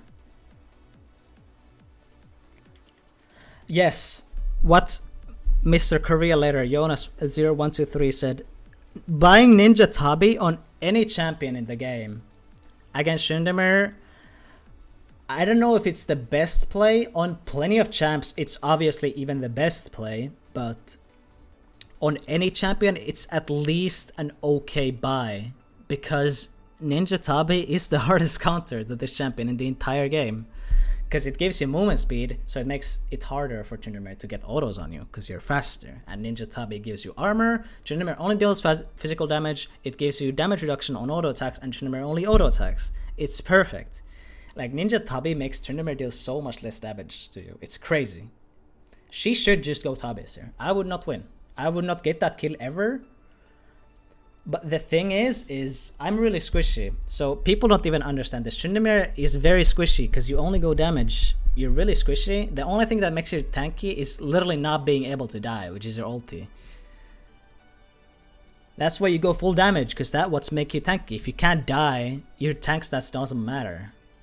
So the thing is champions, almost every champion in the game can make Trynda ulti quite easily. At least damage champions. They can make Trynda ulti quite easily, but can they survive the 5 seconds that Trynda can't die? Because every time you fucking, like, if you watch every fucking recording or VOD of any of your Trynda games, almost every fight against the damage champion, you're gonna have to ulti. You're gonna have to ulti, but it's, you kill the enemy during the 5 seconds. So if she goes Tabi, she can still make me ulti, because she's so ahead. Camille has decent base damages too with her abilities, because she has damaging abilities. She can just use those abilities and not die by having Ninja Tabi. Like, during my ulti there, let's run it back again. Let's show it one more time.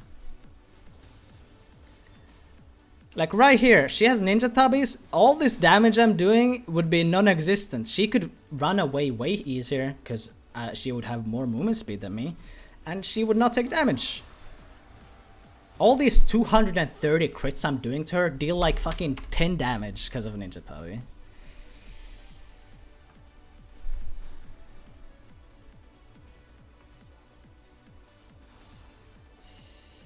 Okay, yeah, I don't think that much happens here. She's just pushing me in, and I'm just catching waves. That's pretty much it. Okay, what happens here? No, this happens all bot side. Yeah, nothing happens here. Well, there's no kills for the longest time, goddamn. Did they ever face Nasus? No, not a single time, I think. Nobody fucking plays that champ. Yeah, this is pretty boring. Like, nothing really happens. Except me getting 3-manned again. But me just having Ghost. I don't even need to flash or ulti, but I bet if you guys don't have Ghost, you guys would not live. Or you would, but you would need to flash and use your ulti probably to live there. Maybe even die, but because you have Ghost, you just piece the fuck out. You just run away. You don't die. Because Ghost is strong. Ghost is underrated.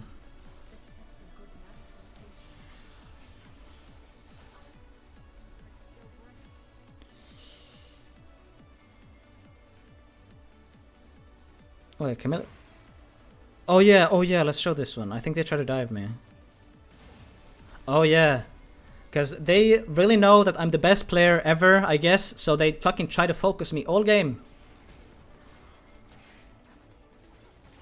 But man's fucking in it to fucking fight, right?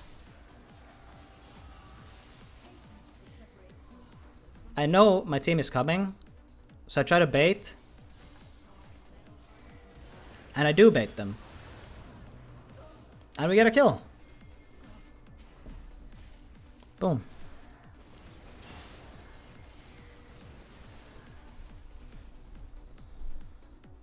And now, because they came topside to save me from the dive, and we got bot tower, it's perfect time to swap.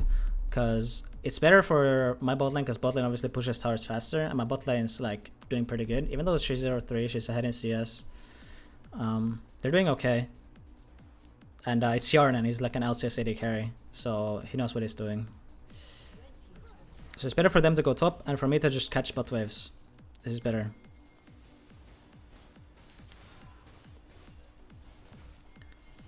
I don't think anything happens for like the longest time now. Do I even do anything here? No, I just like, I'm still like trying to get my first item. Again, look at these dogs, man. Look at, I'm just spam pinging them, like I'm just missing pinging them, because it's so tilting how I like, just let me do my thing, let me 1v1. But no, I'm just getting goon squatted all fucking game. But as long as you survive them, boys, you need to survive these. You don't die to these. If you survive them, again, it's so much info. Sivir knows nobody's there. She can just do whatever she wants, because they all ran bot instead of running top, and I live. I don't die to this, so she gets the tower for free.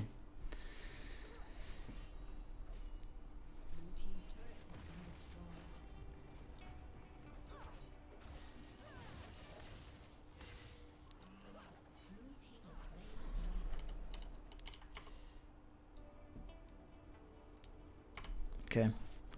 But yeah, nothing happens still for like so long. Damn, I don't remember this. Oh, I do. Like, it was like in a stalemate. They let us scale. I feel like they should hard push their advantage. Like, why not just go on the fucking flashless Victor instead of like trying to kill me all game? Why?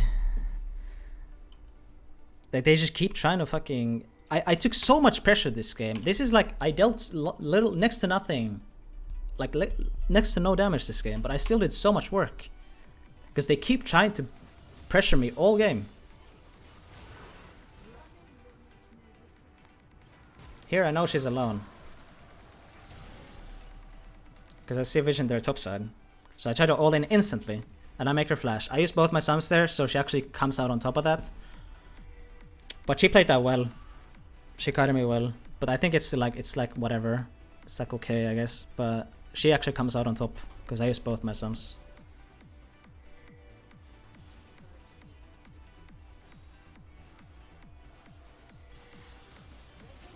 If she had Tubbies, she would have won that. I wouldn't take that fight if she had Tubbies. That's the thing. I would never go for that.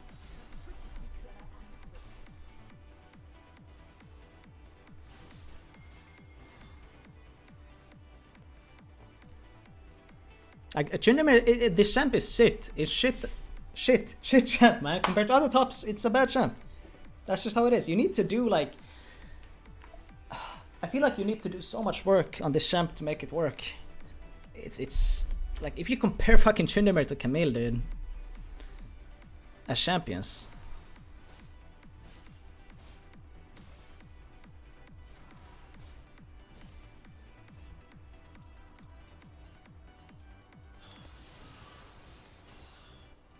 How much for 1 hour coaching? I mean, if you're serious, bro, I can do it for you to free. Because you obviously know so much of this champ. But I can like give you how I see things. Because you are obviously really good at the champ anyway. But I think we might see things like differently.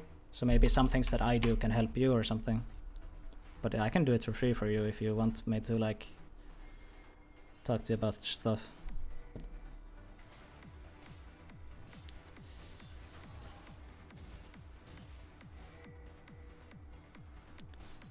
Okay. Yeah, this is, we're still in the like the stalemate. I feel like the enemies should have definitely won this game, like for sure. Like for sure. They should win this game. I'm the sponge. You're the sponge. You're the pressure sponge. You just take everything. You just suck it all, dude. And you just hope that it pays off. That's what this champ is so much about. Very often. In high elo especially. Because you can't like...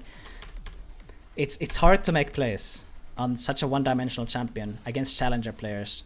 You're so often you're just like this fucking pressure sponge. You just take everything. Or as much as you can.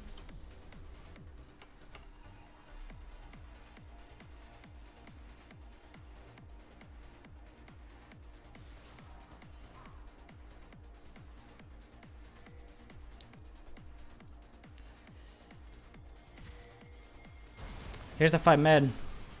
We killed the Zoe. Very good.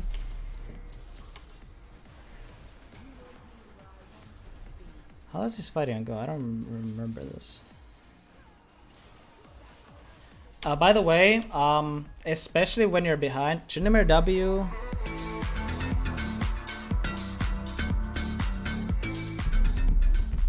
Mika Deely, what's up? Semmonen diili, että puhutaan miten räätkäkätä. Thanks for the sub, Lihapoya. Thanks for 22 months, bro. Welcome back, man. Thank you, thank you. But Tryndamere W is an AoE slow that lasts for 4 seconds. How many slows in this game last for 4 seconds? Nasus Wither is 5 seconds, but is there any other slow that lasts for 4 seconds? It's a long fucking slow. So, right here, what I'm trying to do...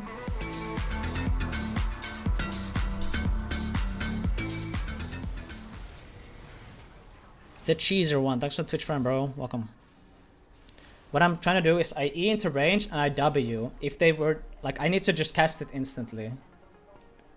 But it's kind of like unlucky because they barely ever in a situation like this, when it's not like apparent that I'm gonna W, it's like, I don't want to. Well, it is pretty lucky that they don't get slowed right here because like he turns as I use my W, so it's like it's just unlucky. But trying to get slows on the enemies is really good. It's a very big part of this champion, especially when behind, when you can't like just straight up run in and deal damage, because I still don't have that many items. I can't really like damage, I'm just trying to like be a support and slow them so the Victor could deal DPS or the Sivir.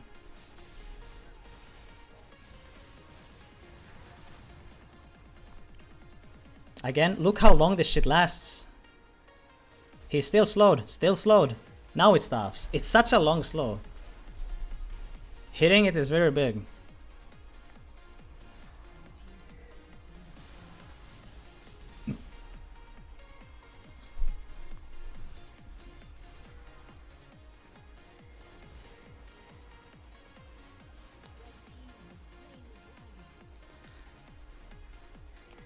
Oh yes, here. This is my friend Kolamax, this Kazakhs. And this is I typed in chat because I know if they get this Baron, we're gonna lose the game. I know we would lose the game if they get Baron here, but I typed in chat, like as he's walking up, I typed in time to shine, baby. I typed that in chat, and look what it does. This is fucking good.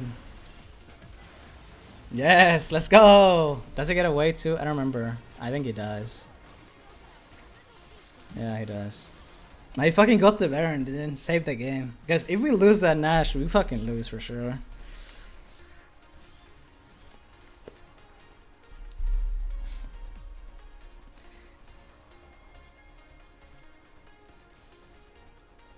But yeah, instant, this is what I'm saying. I don't stay and fuck around. We got the Baron, I'm like, alright, bot wave, bot golems. I just run here instantly. I don't stay and fucking jack off. You go and move instantly whenever a play happens, like instant reaction, and you need to like see like, alright, what do I do next? This is such a big difference between low and high low. It's the biggest difference I see, because when I watch like actual bad players, like let's say gold players stream, I don't understand. It feels like they don't have their hand on their keyboard or mouse like half the time. They're like doing this and just spinning around on lane. They're not even like clicking creeps. They're not trying to pressure. They just walk. They just do this. Why? Why do you do this? And then when like they get Baron, they go on mid and they do this for like a good 5 seconds. And then they're like, oh, I should probably press B button. And then they recall. And then they go bot instead of instantly running bot. It's so like, guys, you need to constantly be doing something. You can't, like, there should be no downtime on thinking on what you should do next.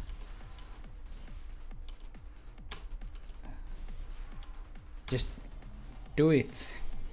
Like fucking the Shia LaBeouf or whatever, that guy. Just do it. Like have that shit on repeat when you're playing to remind you.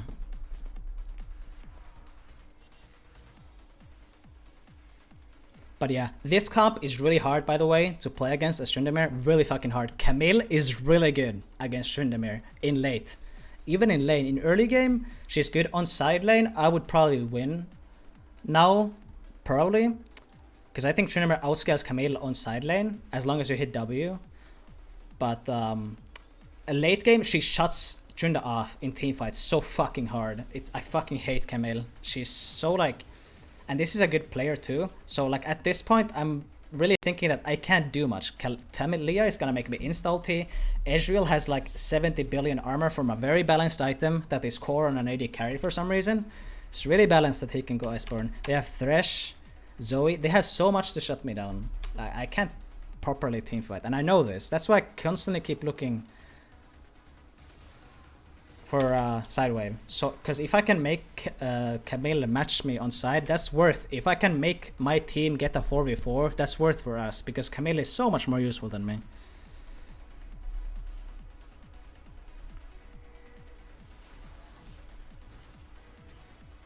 Yeah, if you want to watch there, you can watch the VOD. I went through the runes and shit already. I can like, at the end of the stream, I can do a quick recap on everything. Like just really quickly. I'm just doing some like reviews right now. Because this is a game where I fell behind early. Because somebody, that was actually a good suggestion if the guy's still in chat who did that, but I hope you're still watching because this is a perfect example of a game like that, I think. When are you ending? I don't know.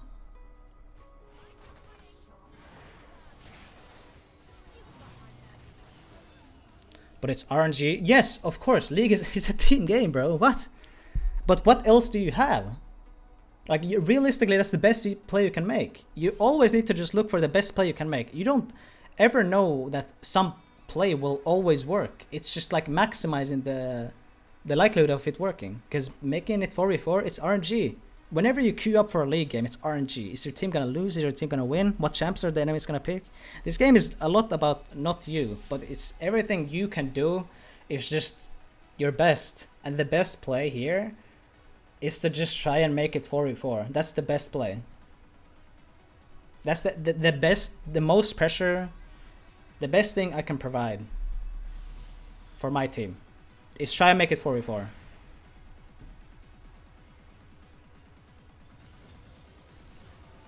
That's not necessarily the case in every game, but this game specifically, you need to adapt your playstyle and how you need to play the game.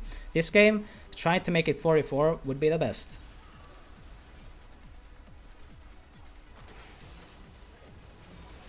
Hjarna really runs it down here.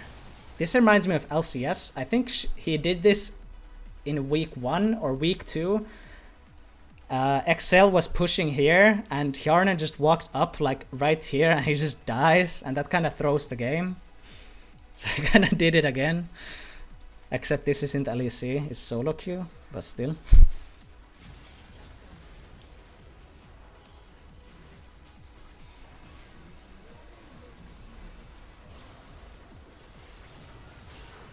Here, this is overzealous. I think I used both my sums here. I just ghost in. I'm fucking pissed. Man's like... Actually, I don't use my flash. This is worth it, because I don't use my flash. Okay, that's actually fine. I remember wrong.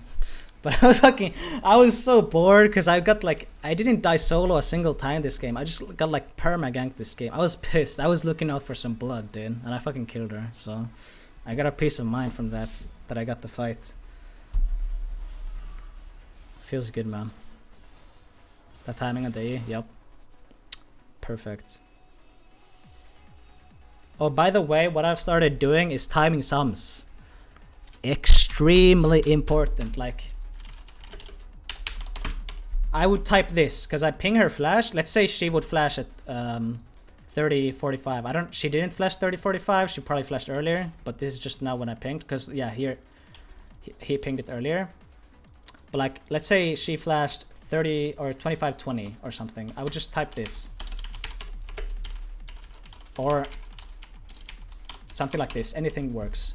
This is very good for your team, for you, because this game revolves so much around flash, especially in high elo. If someone doesn't have flash, high elo players will capitalize on that so hard. Guys, if you have pro view, go watch any LCS game ever. Anybody flashes, the entire team is like flash, flash, because the game revolves so much around flash. Everybody's flash is so important. So if somebody doesn't have flash, that's so much info. And knowing exactly when it comes back up is so much info. And it takes like nothing. It takes like... Boom, I did it. That's it. Now my entire team knows when Camille flashes up.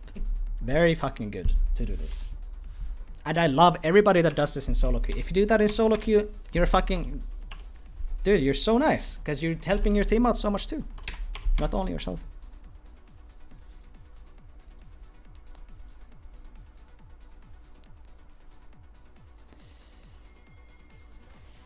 Okay. Again, I think this kind of goes to a stalemate, at least low-key. This game was kind of like, I don't know, it was really weird. I feel like we should have lost this game, but we didn't.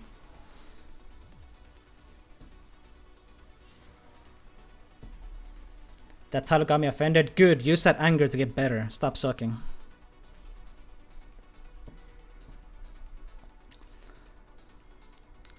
Right here. I'm pinging. We see her. Because I ping her missing right here. You see on the map? My pings? We see her on a ward. Instant. Instant. We don't think like, oh, Camilla's there. What should we do? She's right here. We instantly go. Boom. Run the fuck in. Camille isn't here. Zoe needs to flash instantly. Thresh is dead because it's realistically 3v5. Camille is nowhere near.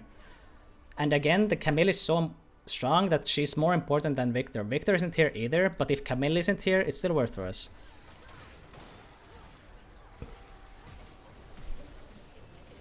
I flash. I didn't know about Talia's flash, if it's up or not. If she doesn't have flash, I kill her there. But me trading my flash for Talia flash, because Talia is carrying this game super hard. Worth it. Worth it for sure. So in any case, it's worth it. My play. I'm surprised we don't win this fight harder. How does Victor even die? I want to see, because I was wondering this when we played this game. Like, how the fuck don't we stomp this fight? We got Zoe and Thresh really free, and I got Talia's flash. Ah! Zoiran is like mental booming. What is this?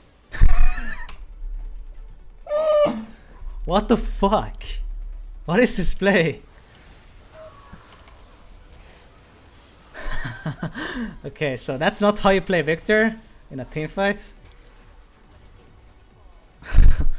Okay, now I know why we lost. But yeah, this fight should have been a stomp win. Because we see Vision, her and Vision, so we instantly run in. Did you duo to Challenger? I played duo games. It was easily mostly solo, but I goddamn wish I didn't duo at all because my duo win rate sucked balls. I won more in solo. My duo win rate sucked. I lost so many games as duo. Because I think if you duo, your team is just magically fucking dog shit, man. At the end, I was trying to only solo because I really wanted to get Challenger. Playing duo is pretty fun. Yeah, I was doing Zaro for some games and playing with him is really fun. I fucking love that guy, but it's like, I don't know, we just lost so many games, so I was like, fuck it, I'll just solo. And I won like almost, like pretty much every game.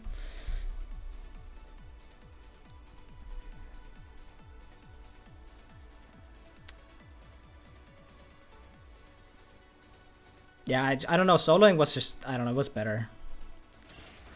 One more.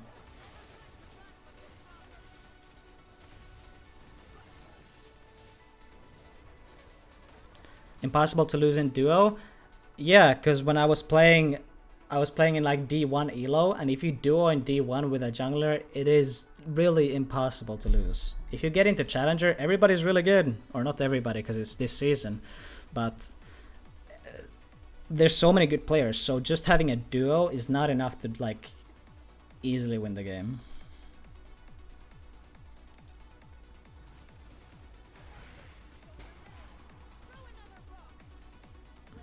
But I'm gonna get some water.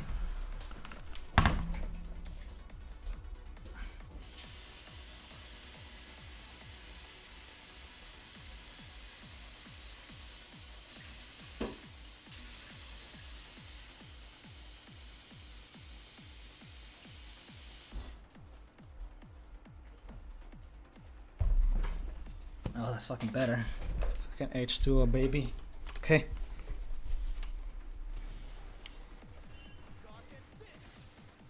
I just feel so helpless this game, bro. I don't feel helpless. I know I did good. Again, like guys, fucking that W, I keep saying it, but I'm gonna show you. Look at this ability, how strong it is. I E forward. Use W in case, just why not? It puts pressure. He's slowed, so he's scared to do anything. He's just spamming Q. I'm alone here. Nobody else is even here. But he's scared because he's slowed, and he knows that if he's slowed, if anything was to happen, he's in a lot more danger. So me just Eing forward and Wing him here, he's scared as fuck, and he wants to even ulti me. Because that's how scared he is.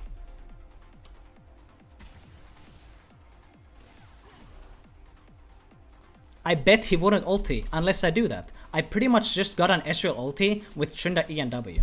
I know Ezreal ulti isn't really shit, because it like gets reduced by his Q and his billion CDR, but still, it's still on a cooldown, like a 45-second cooldown still. And I only used E and W.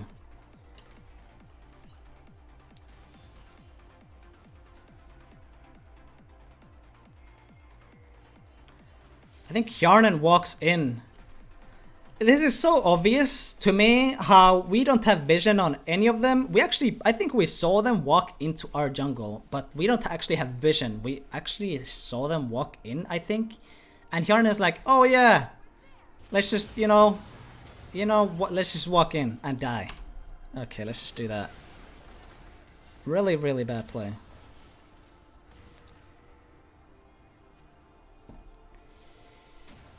They instantly go Baron. Try to look for it at least.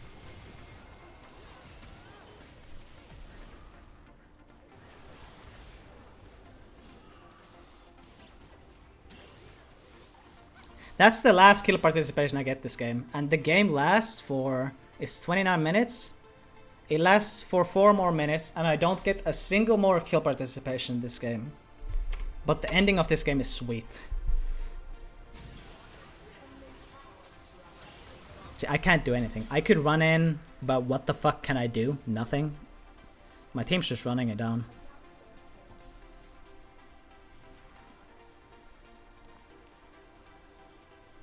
Yes, their AD gets reduced no matter what.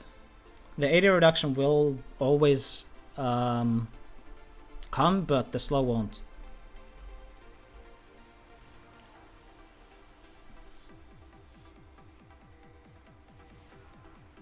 See, right now, again, instant reaction, guys. Let me run that back. Instant reaction. This is one of the biggest things, guys. This is one of the biggest things you will learn from this stream. Is how you react to everything. I'm trying to look if there's a window for me to do anything. Nope. No window. Instantly start running. Instant. I know they go Baron, so I'm like, alright, fuck it. You know what? I'm just gonna run through the jungle and get the inhib. Because what else can I do? They get Baron. I can't stop that. I could get like fucking jungle camps or whatever, but getting the inhib though, that's big. That's really big. And I get that shit and peace out. Let's go. And this is gonna be vital for ending the game.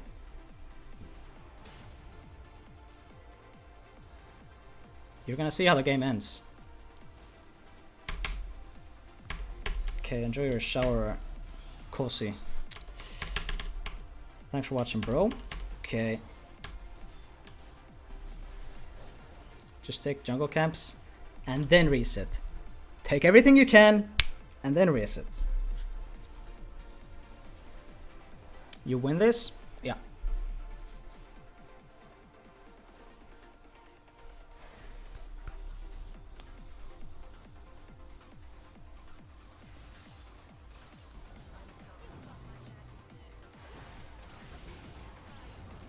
I think he gets caught. No, but nobody dies here.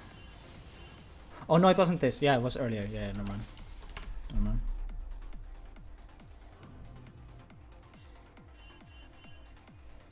Okay. Again, I just go side, trying to make someone match me. Would be worth for us if somebody else comes and catches the wave, because somebody should come and catch the wave. Sitting in the jungle with my team, I'm not doing anything. I should be pushing the wave, which I am, and they are coming to catch the wave right here. We get vision on the Camille because of that. And Camille's here is catching the wave. So my team is mid and Camille is bot. So my team can get the mid wave.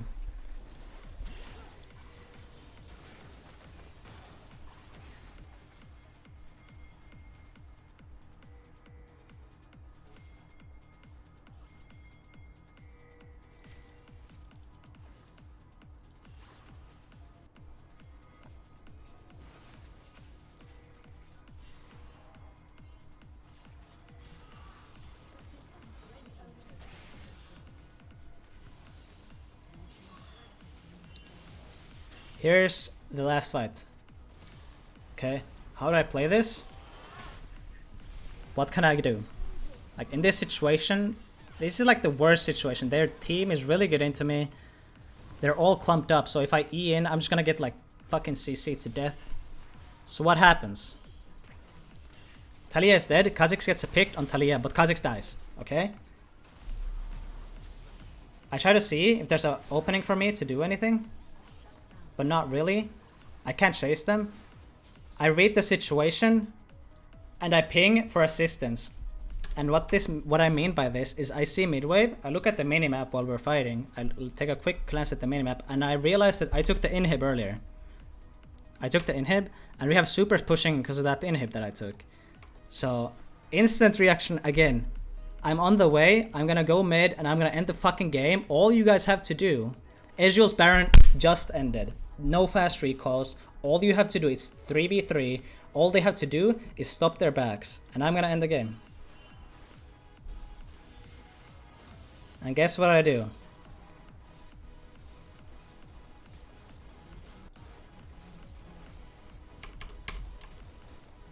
I do precisely that. I end the game.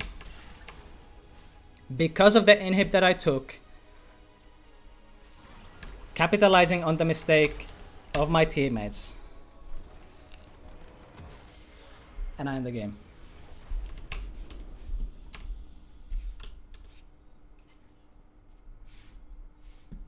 And it says victory instead of defeat.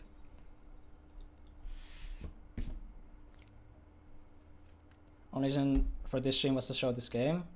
I wasn't even gonna show this game unless that one guy asked me to show a game where I fell behind and I got ganked like 70 billion times this game. But we still won.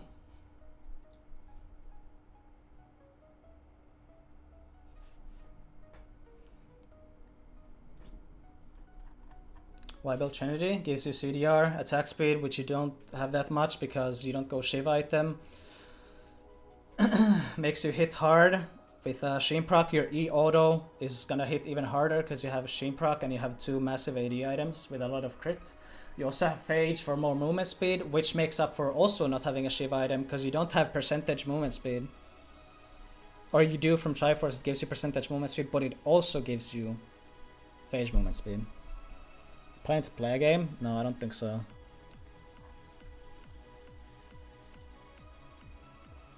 This was only a coaching stream thingy.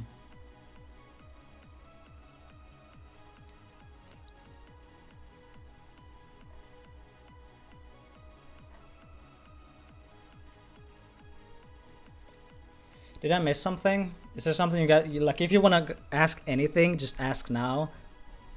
But I won't answer dumb questions, so think your question carefully.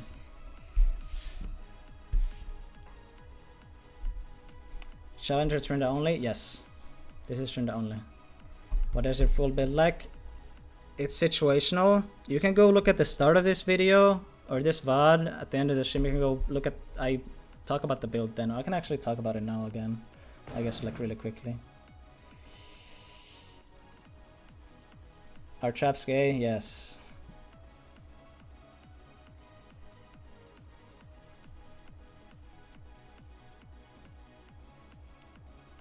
Scores instead of cloak bad? Yes. What champion do you ban most? I permaban Jax.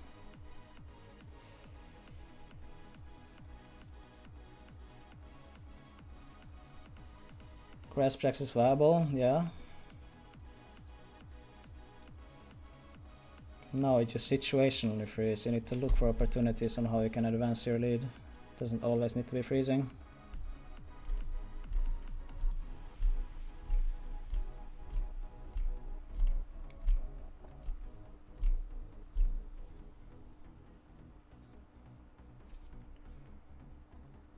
You dodge shit matchups? No, I dodge no matchups. If I get Tryndamere, only reason I dodge is if they ban Tryndamere. And boy, the amount of Trynda bans. Only because of me, by the way. Only because of me. Nobody fucking bans Trynda, but these motherfuckers, dude. They just don't want to play against me, I swear. They fucking hate me. They don't want to play against me, I swear. I stomp every game, so they're like, oh, you're not playing your champion, you're not playing it.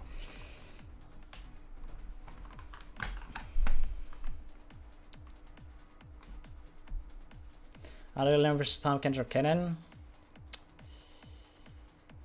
I can show you guys, wait.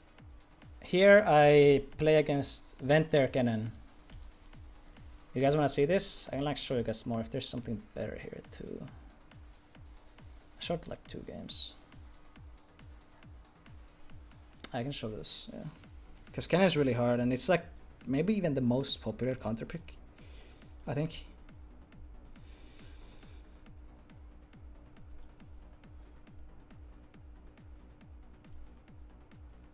You have Kate that game? My power went out this game. And the game before. But this game was lost anyway, so I don't care about that my power went out in this game. This was lost anyway, my team was so bad. But in that other game, we would have easily won if my power didn't go out.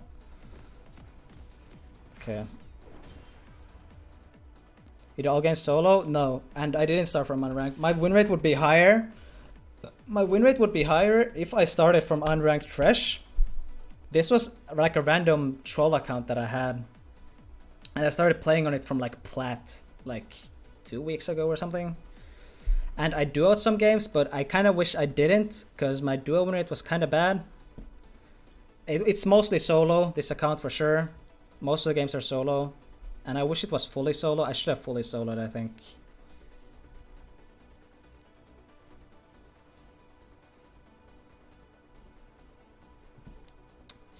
Okay, let's watch this game. I play against Cannon, and I win against Cannon. So let's see how this happens. I have Resolve and D-Shield start because, again, it's something as champion that you take constant damage on. So you will get a lot of value from your D-Shield and from your second win from Resolve.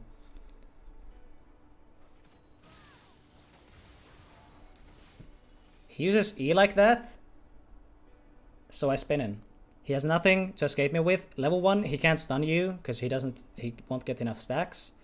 And what I do really often is people fall for this, especially in you guys' elo. If a challenger player like Venter, he's been challenger for several seasons, he falls for this. So you guys, your enemies will fall as well.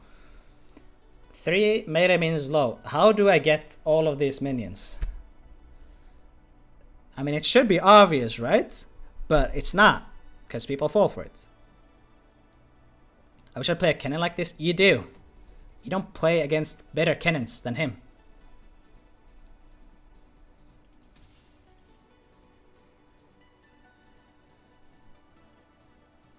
I spin to get all of them. The one was turbo bad. Yes, so are the Cannons that you guys play as well. They're bad too. He played this bad. I talked with him after this game and he knows he played bad because he didn't play good because Cannon shouldn't lose this. Yes, Venter is good at this game. He's way better than all of you, chat. So it's not like, oh, if I played against this Cannon, I would win. No, you wouldn't. He did play this bad.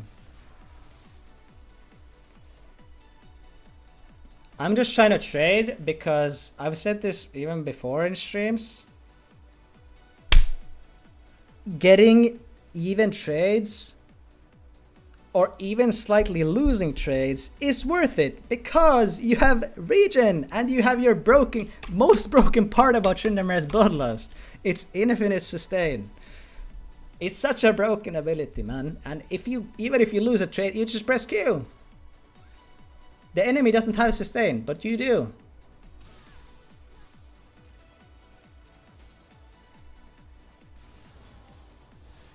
Boom. Press Q, get health. Simple as that then.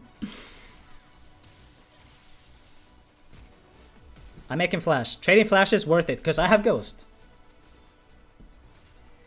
It's bugged, by the way. I haven't used Ghost. It just shows that it's on cooldown, but it's not. It's really not on cooldown. I don't know why it's bugged like that.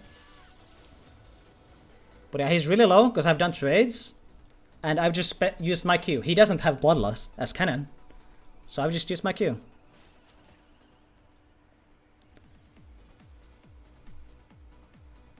Why didn't you Ghost instead of flashing? Wait, let me see that. Maybe that was a misplay. I'm not sure.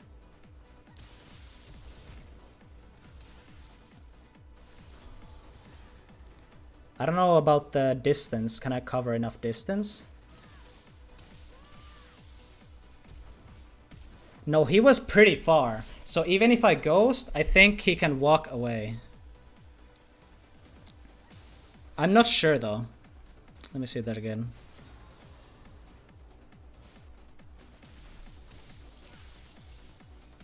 He has a decent amount of distance here. Actually, I could have maybe Ghosted.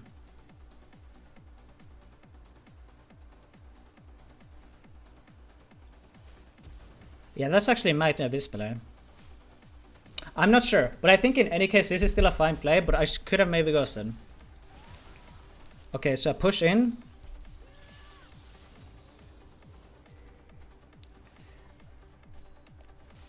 And he's really low. He should reset and just TP back. He's playing really cocky. And I know this. Ghosting. You have Ignite. You don't do shit. Dude, Ignite is useless. Or you have Ghost and you just fucking run in like this. And you can say like, oh, but you would have killed him. Look how low he is. If you had Ignite, you would kill him. But he wouldn't play like this if I had Ignite. Because he knows I don't have Ignite. He wouldn't play like that if I had Ignite. And this might look like int, but this is just a calculated play. Believe it or not. This looks int, what I'm doing, but I know I will catch up. He has no flash, no E. I'm ghosting. I have my E up. Boom. I'm literally behind their tier 2 at level 3. And I get my first blood. And I make the enemy jungler flash.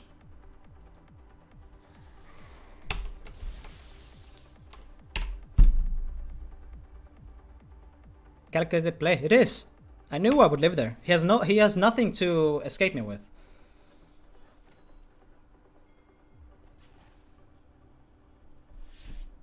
And even if I die, it's still worth it because my wave is hitting his tower. And I didn't end up dying, but I got his jungler's flash. In any case, even if I died 1v1, it's still worth it. But I know I will get the kill. It's like guaranteed.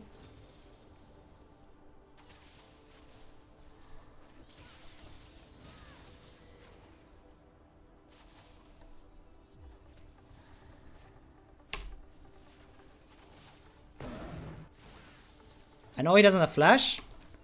Big wave on tower. I ping. Did I ping? Yes, I ping assistance because we have Jarvan against the cannon. Like this is the most free kill you will ever see as a jungler. And I just ping him to come because it's really free. And boom, EQ. He's dead. Like there's no counterplay for him. He can't escape. See, you just need to, because junglers are dumb. They don't understand how to do things, so you need to ping them and be like, alright, you come here now since you don't have eyes. So you come here. Come now, boy. Be a good boy. And you gank now. And they come. Sometimes. Sometimes they don't listen ever, but this time he did, which is good.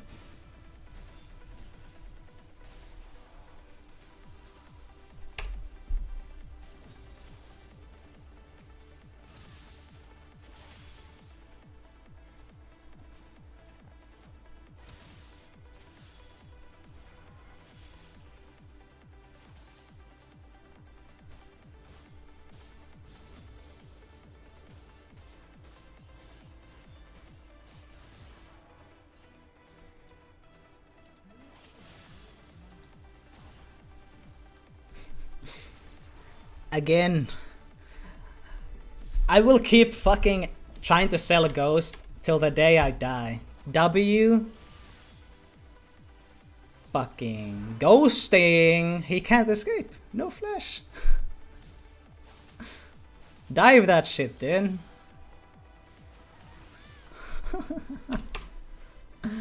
Ghost! Ghost! I love Ghost! Fucking night, dude. Most useless summoner spell ever.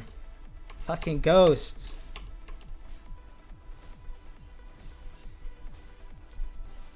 I'm not gonna fucking make a Twitch emote just from the icon of Ghost. That's how I love this. He been ghosted times. I was fucking so mad. Like 2 times I've now ghosted at him. Cause it only has 3 minutes cooldown. I just fucking ghosted at him twice now.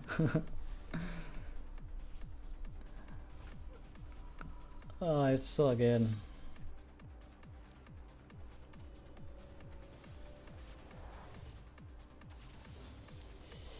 I think I kill him here again. Alright, do I get a gank? No, I'm not sure. No, I don't. I just fucking kill him, I think.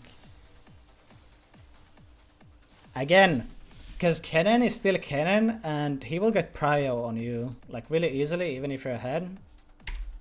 I'm ahead, but he will still get prio on you.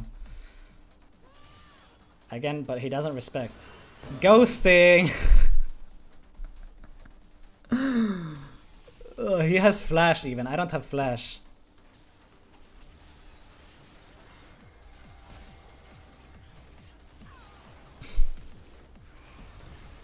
I mean, you might kill me, but you die, Kazakh. You die. Because it is really low. It's 3 minutes. It's 180 seconds. It's 2 minutes less than flash. It's the shortest cooldown summoner spell in the game, I think.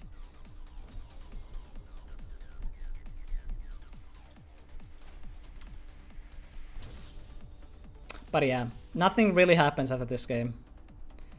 Oh, but this what he just did. Oh my god, this triggered me.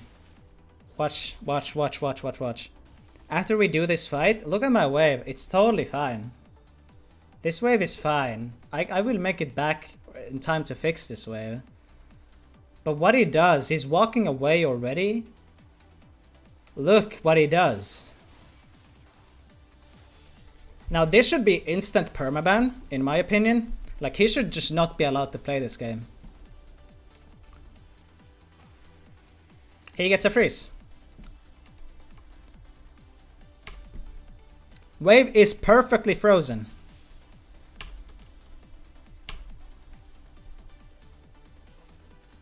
And I have to suffer. Look how, like, I lose all of my pressure. Look, what can I, like, realistically do? I'm so ahead, but it's still a cannon, and I'm Tryndamere. I can't do anything to stop this. I can't.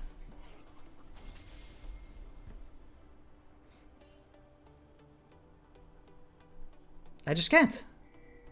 I feel like that Cho'Gath from the earlier VOD, if you guys watched that, whoever watched that. I feel like that Cho'Gath. I can't do anything. It's just, the wave is so bad. Like, when your jungler does, it's instant permaban, in my opinion. Just fucking slam down the ban hammer. Or at least give him like a fucking warning when you log in. Don't fuck up your top laner's wave today, okay?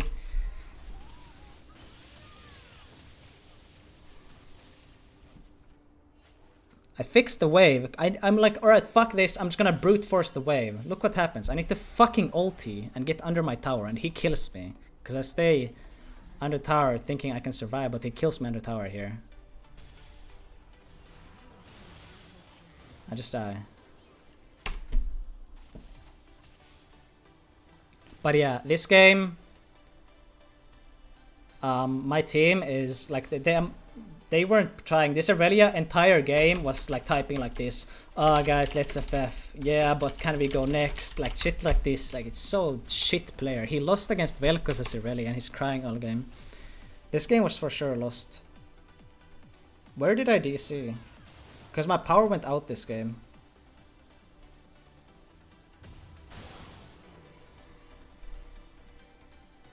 Here, look. Here my power goes out.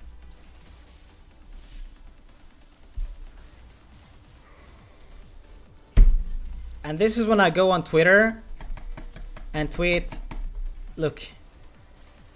Oh my fucking god, I was about to break something else. But this game was lost anyway, so it's not like it really mattered, but...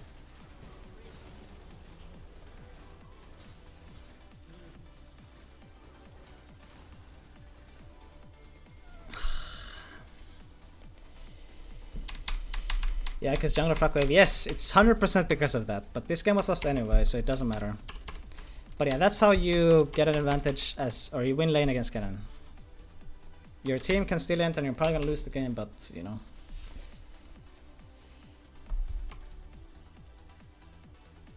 Also, I'll show you the other game. Here, this game was 100% won, by the way. This Fear was so bad.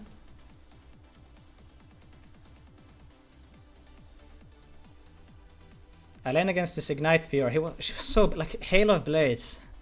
So bad. It was such a free win. I had a pre-made bot too. I was so fucking sad. I hate to be the guy to lose the game for my team. Like, it was... Where do I die? Here. Look.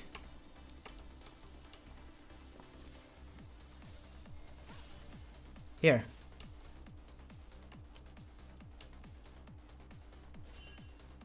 My power just goes out. Whoop!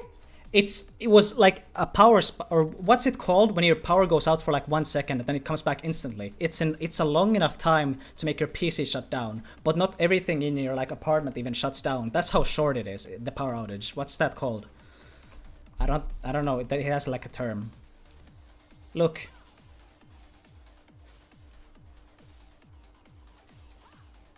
My PC is shut down.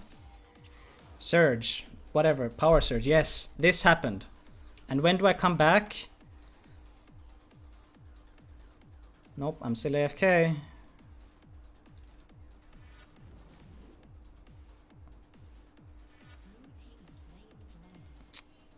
Yeah, my team opened. Because I was AFK. Yeah, here they opened. They just started AFK. I'm still tilted, but... Yes, here I reconnect. How long was that? I'm against level 9 is level 4. This game was so free. My bot was winning so hard. And this Fear is so bad. Oh my god, I tilted so fucking hard from this. I was down to open because it was lost, but my team wanted to win, so I was like, alright, because I was gonna get a lever from this anyway, and I did get a leave from this anyway, even though I reconnected, because I was AFK for longer than 5 minutes. But yeah, this was like, it was just fucking tragic.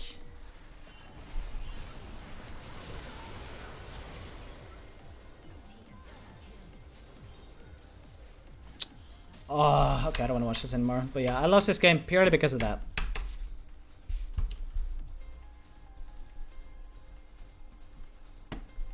No, fuck Korea.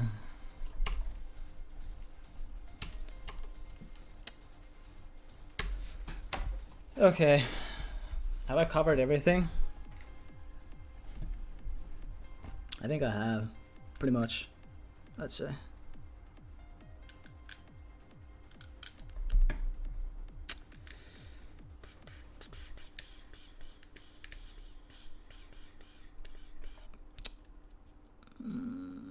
I don't know. I think that's about it, pretty much.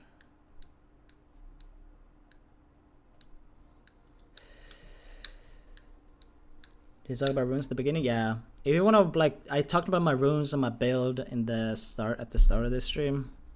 So if you wanna go watch those, you can like go watch the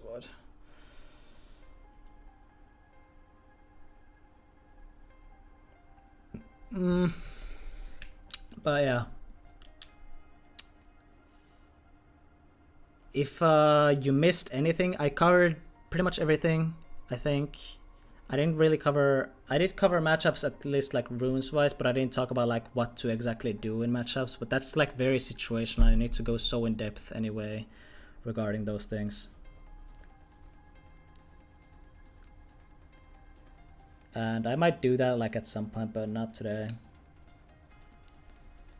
But yeah, Tryndamere only, the challenge. This was the first time, by the way, I only played Tryndamere on an account. I should have done this sooner, because I think I could have done this sooner. But I was just like... I got so many questions like, could you get to Challenger not playing Jax? And I knew I could. I knew I could. And I could! I just needed to do it, I suppose.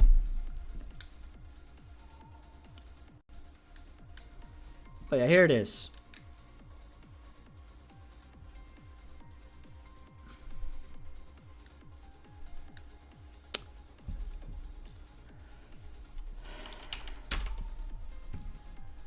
Can do it with Makai though. Never fucking play Makai in my life.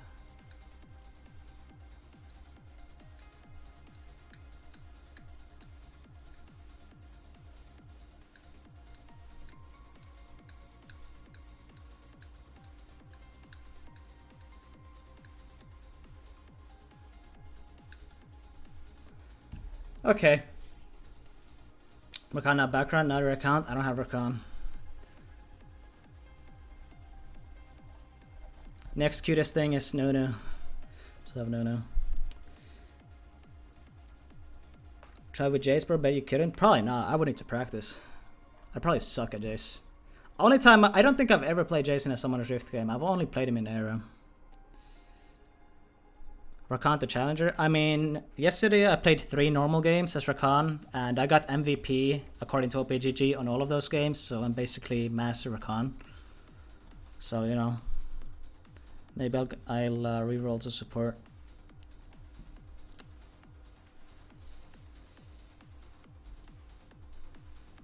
But yeah, I think I covered pretty much everything. If you missed something, go watch the VOD.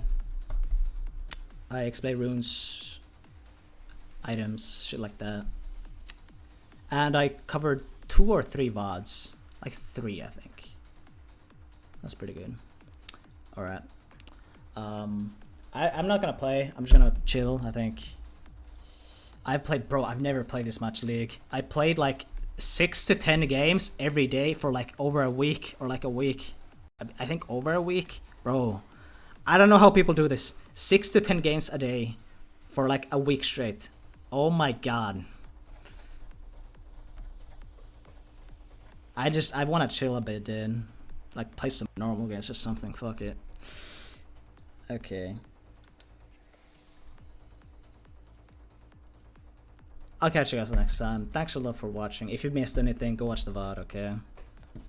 And if any of your friends want to watch, like, I just did this so you guys can learn. If you guys were interested, if your friends want to watch the VOD, link them the VOD. We'll see. When I stream again. I'm not sure. We'll see. But I'll sure to keep you guys posted. Follow my Twitter and all that good stuff. Alright. Peace out, guys.